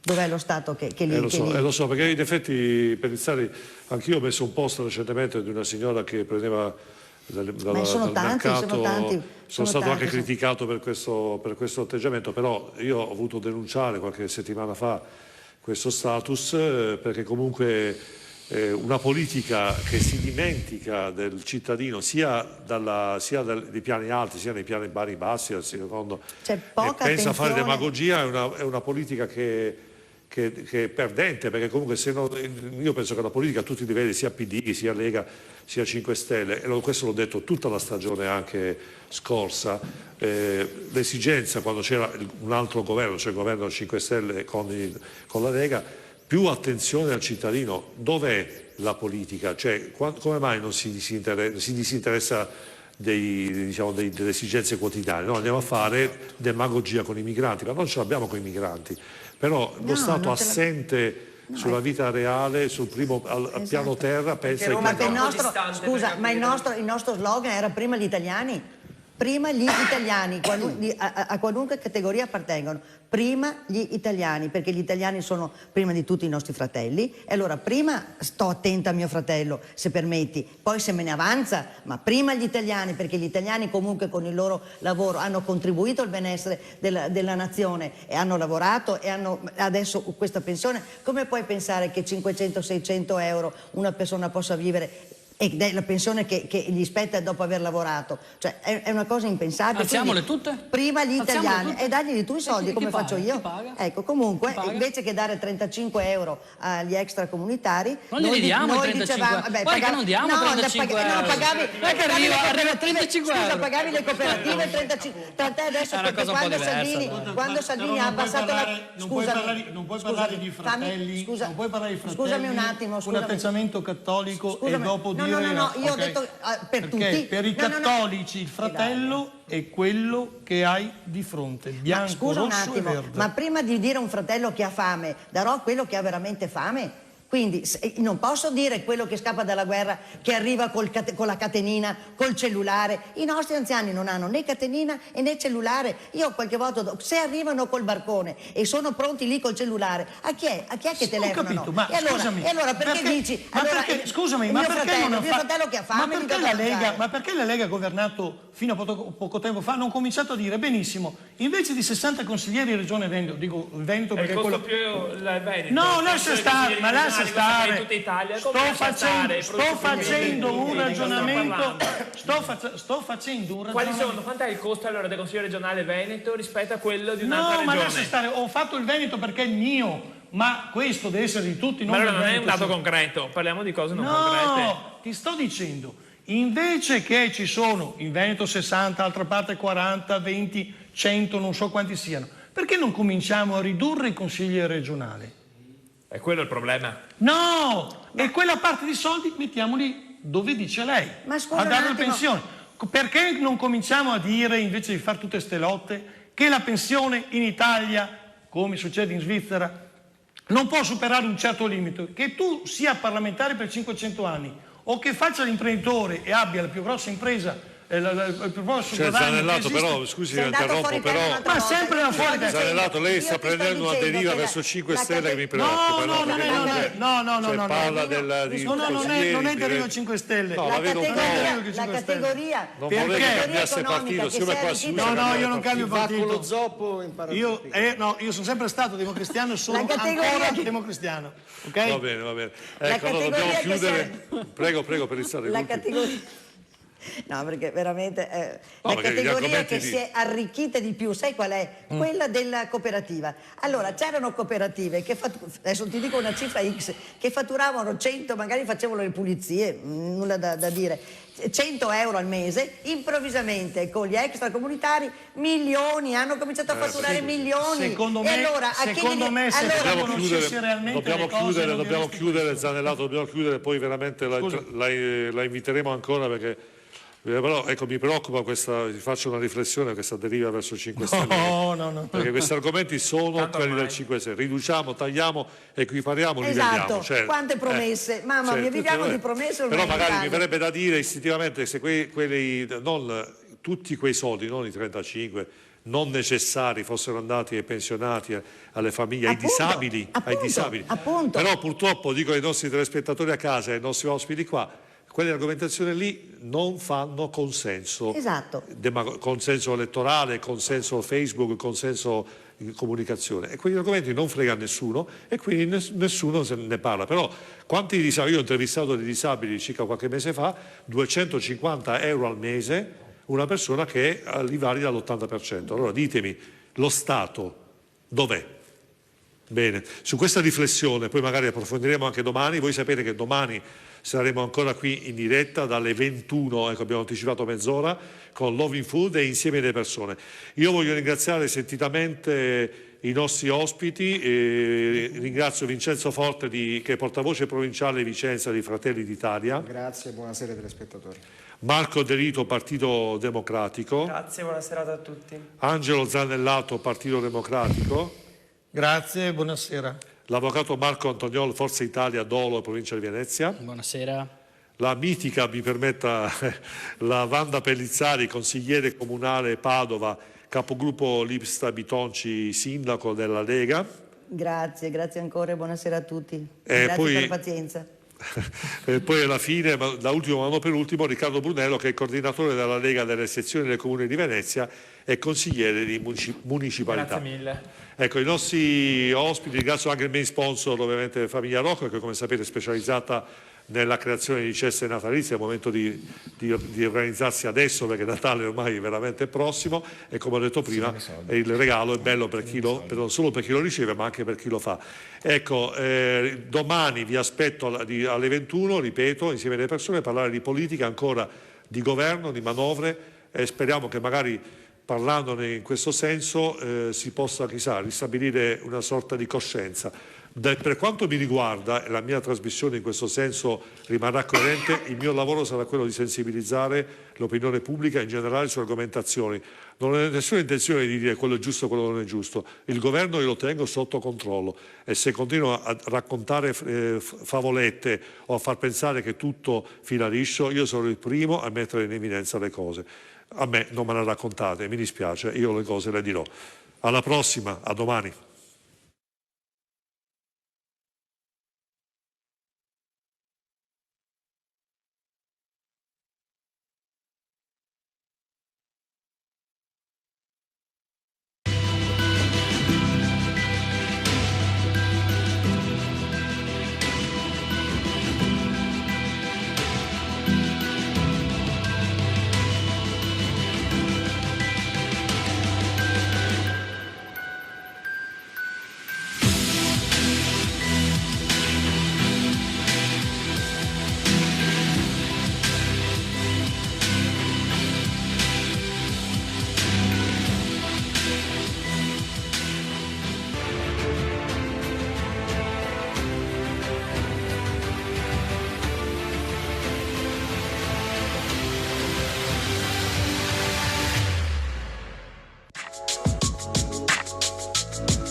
Benissimo. Ecco, vediamo allora assieme quali sono gli scenari possibili. Quindi nel suo libro lei ne parla approfonditamente, quindi l'imposta di successione, cioè entriamo un po' nel dettaglio.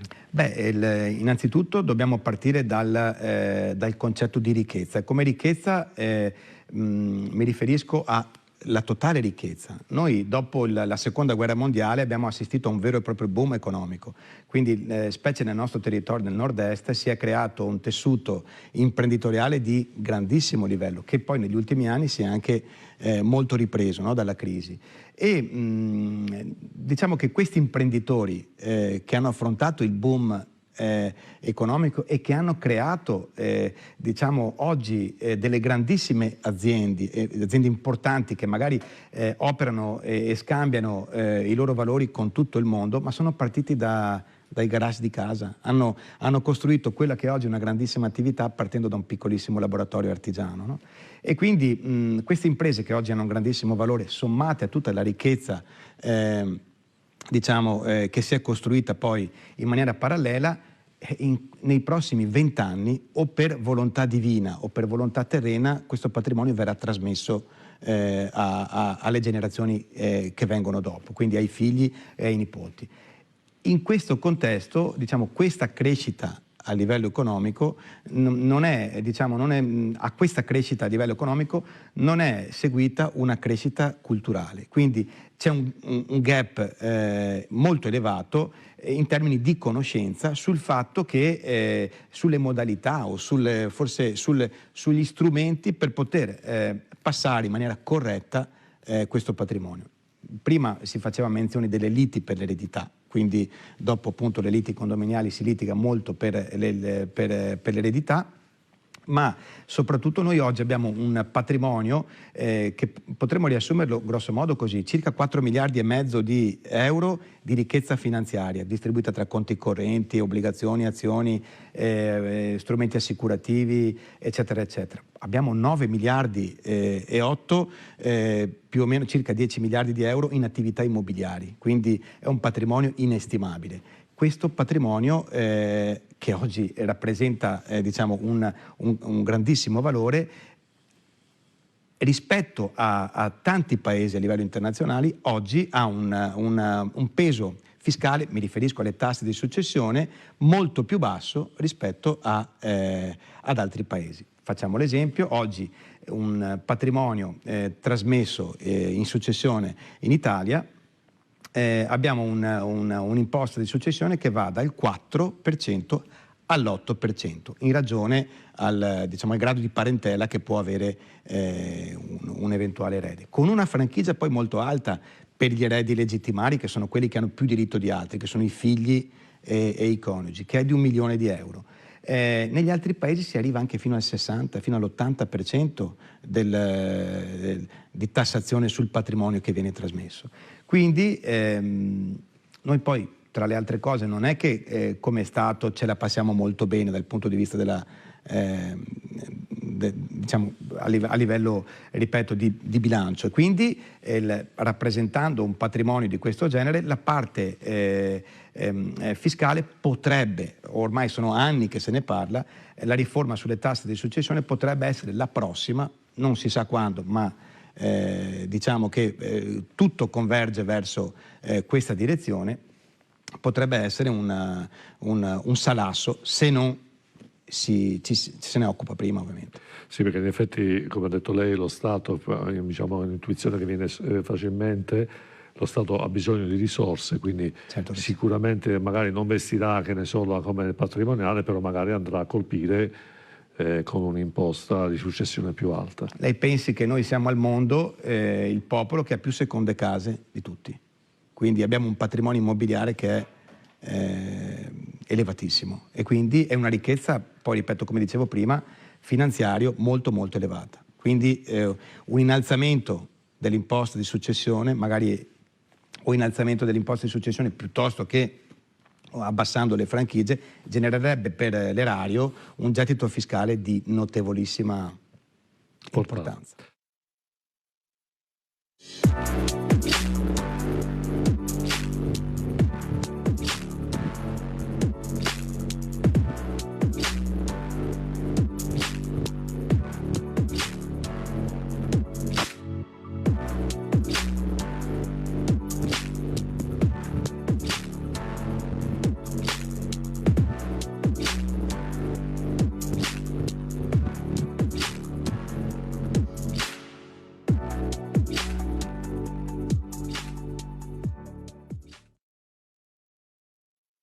Ecco, quindi diciamo, lei parlava prima dei litigi, cioè, quindi c'è una propensione comunque al litigio, cioè la persona che diciamo, ha creato il patrimonio non si preoccupa delle dinamiche familiari, poi quando ovviamente quindi è la persona che magari ha creato quell'equilibrio all'interno della famiglia, muore la persona, queste dinamiche si rompono completamente, emergono in tutti i litigi famosi dall'uomo di Neanderthal e quindi alla fine tutto si perde in spese, avvocati, eccetera, eccetera. Sì, decisamente è così. Come dicevamo prima, appunto, si rischia a volte tra eredi di litigare e proseguire poi nelle aule dei tribunali con il risultato di dilapidare molto del patrimonio, delle risorse patrimoniali. Ma questo per una non pianificazione fatta prima. Cosa vuol dire questo? Vuol dire che quando il disponente viene a mancare, il patrimonio viene trasmesso agli eredi in maniera indivisa. Cosa vuol dire? Vuol dire che tutti, in ragione al grado di parentela, ereditano tutto. Quindi in maniera per quota, diciamo, no? Il patrimonio rimane indiviso e questa indivisione genera molto spesso litigi e conflitti intestini all'interno, ripeto. È classico i casi in cui si va da notaio, si vedono 20-30 persone che vanno a firmare per... Questa è la verità. Quindi qual è poi la chiave di lettura? No? Abbiamo i nostri papà, i nostri nonni che nel corso della loro vita hanno accumulato, facendo molti sacrifici, un cospicuo patrimonio, ma anche a volte non lo è neanche tanto cospicuo, ma comunque è tutto il sacrificio per vedere poi assistere a scene che sono pietose. E quindi quando tutto può essere tranquillamente pianificato, sedendosi ovviamente a tavolino e cercando di capire cosa si può correttamente fare per evitare possibili liti, oppure anche un'organizzazione, una pianificazione corretta per evitare costi successori aggiuntivi. Cioè, ecco, sotto questo aspetto qua lei mi chiedeva prima la rispondenza che ho avuto. Ecco, cercando poi di, andando a visitare quelle persone che mi hanno chiesto un appuntamento, un incontro, e approfondendo queste tematiche ho trovato veramente delle persone che sono state abbagliate in maniera positiva, perché di queste cose non se ne sa nulla. Non se ne parla. È il famoso detto che è inutile vivere da povero per morire ricco, come si dice in gergo. Ecco, senta, qual è la cosa più simpatica che le è capitato di ascoltare come richiesta da parte, diciamo, del pubblico quando ha presentato il libro? Beh, di simpatico a volte c'è poco, però scopri, cioè, la mia fondamentalmente è un'attività di relazione. Nel corso degli anni, quando diventi l'interlocutore privilegiato all'interno di una famiglia, entri proprio nella parte intima, se vogliamo, no? E scopri che ci sono dinamiche familiari molto diverse le une dalle altre. La famiglia del Mulino Bianco difficilmente esiste e scopri che ci sono molto spesso dei figli che hanno delle problematiche, altri che sono i prediletti, oppure alcuni che hanno delle caratteristiche, altri non ne hanno, e quindi diventa importante cercare di portare dei messaggi educativi in questo senso, di comportamento. Ma soprattutto oggi la cosa che mi viene da sottolineare in maniera importante è che abbiamo dei modelli di famiglia che sono notevolmente cambiati. I matrimoni sono diminuiti in maniera verticale, sono aumentate le convivenze, ma la trasmissione del patrimonio è fondata sul matrimonio, quindi la famiglia legittima, la trasmissione del patrimonio avviene per discendenza, oppure per come dicevamo prima, il coniuge è uno degli eredi che ha un diritto maggiore rispetto ad altri, come i discendenti e i figli, mentre oggi una convivente o un convivente non ha diritti successori. Quindi le famiglie, poi ci sono, come dicevo prima, sono diminuiti i matrimoni, ma sono aumentate le separazioni, e le separazioni a volte molto conflittuali, e queste nella trasmissione del patrimonio generano aspetti di criticità che la gente non conosce. E quindi abbiamo molto bisogno di una cultura che vada in questa direzione. Bene, senta Maso, se dovesse lanciare un appello per sensibilizzare maggiormente il risparmiatore, il cittadino verso la tutela del patrimonio, visto che siamo in chiusura, cosa gli direbbe? Informatevi, perché comunque la mia esperienza mi porta a dire: ho assistito a delle scene, a dei casi da brividi, quindi informatevi ed informatevi. Bene, abbiamo avuto ospite qui Davide Maso, grazie della sua disponibilità. Grazie a lei. A botta e risposta abbiamo parlato di consulenza del patrimonio, quindi tutela del patrimonio.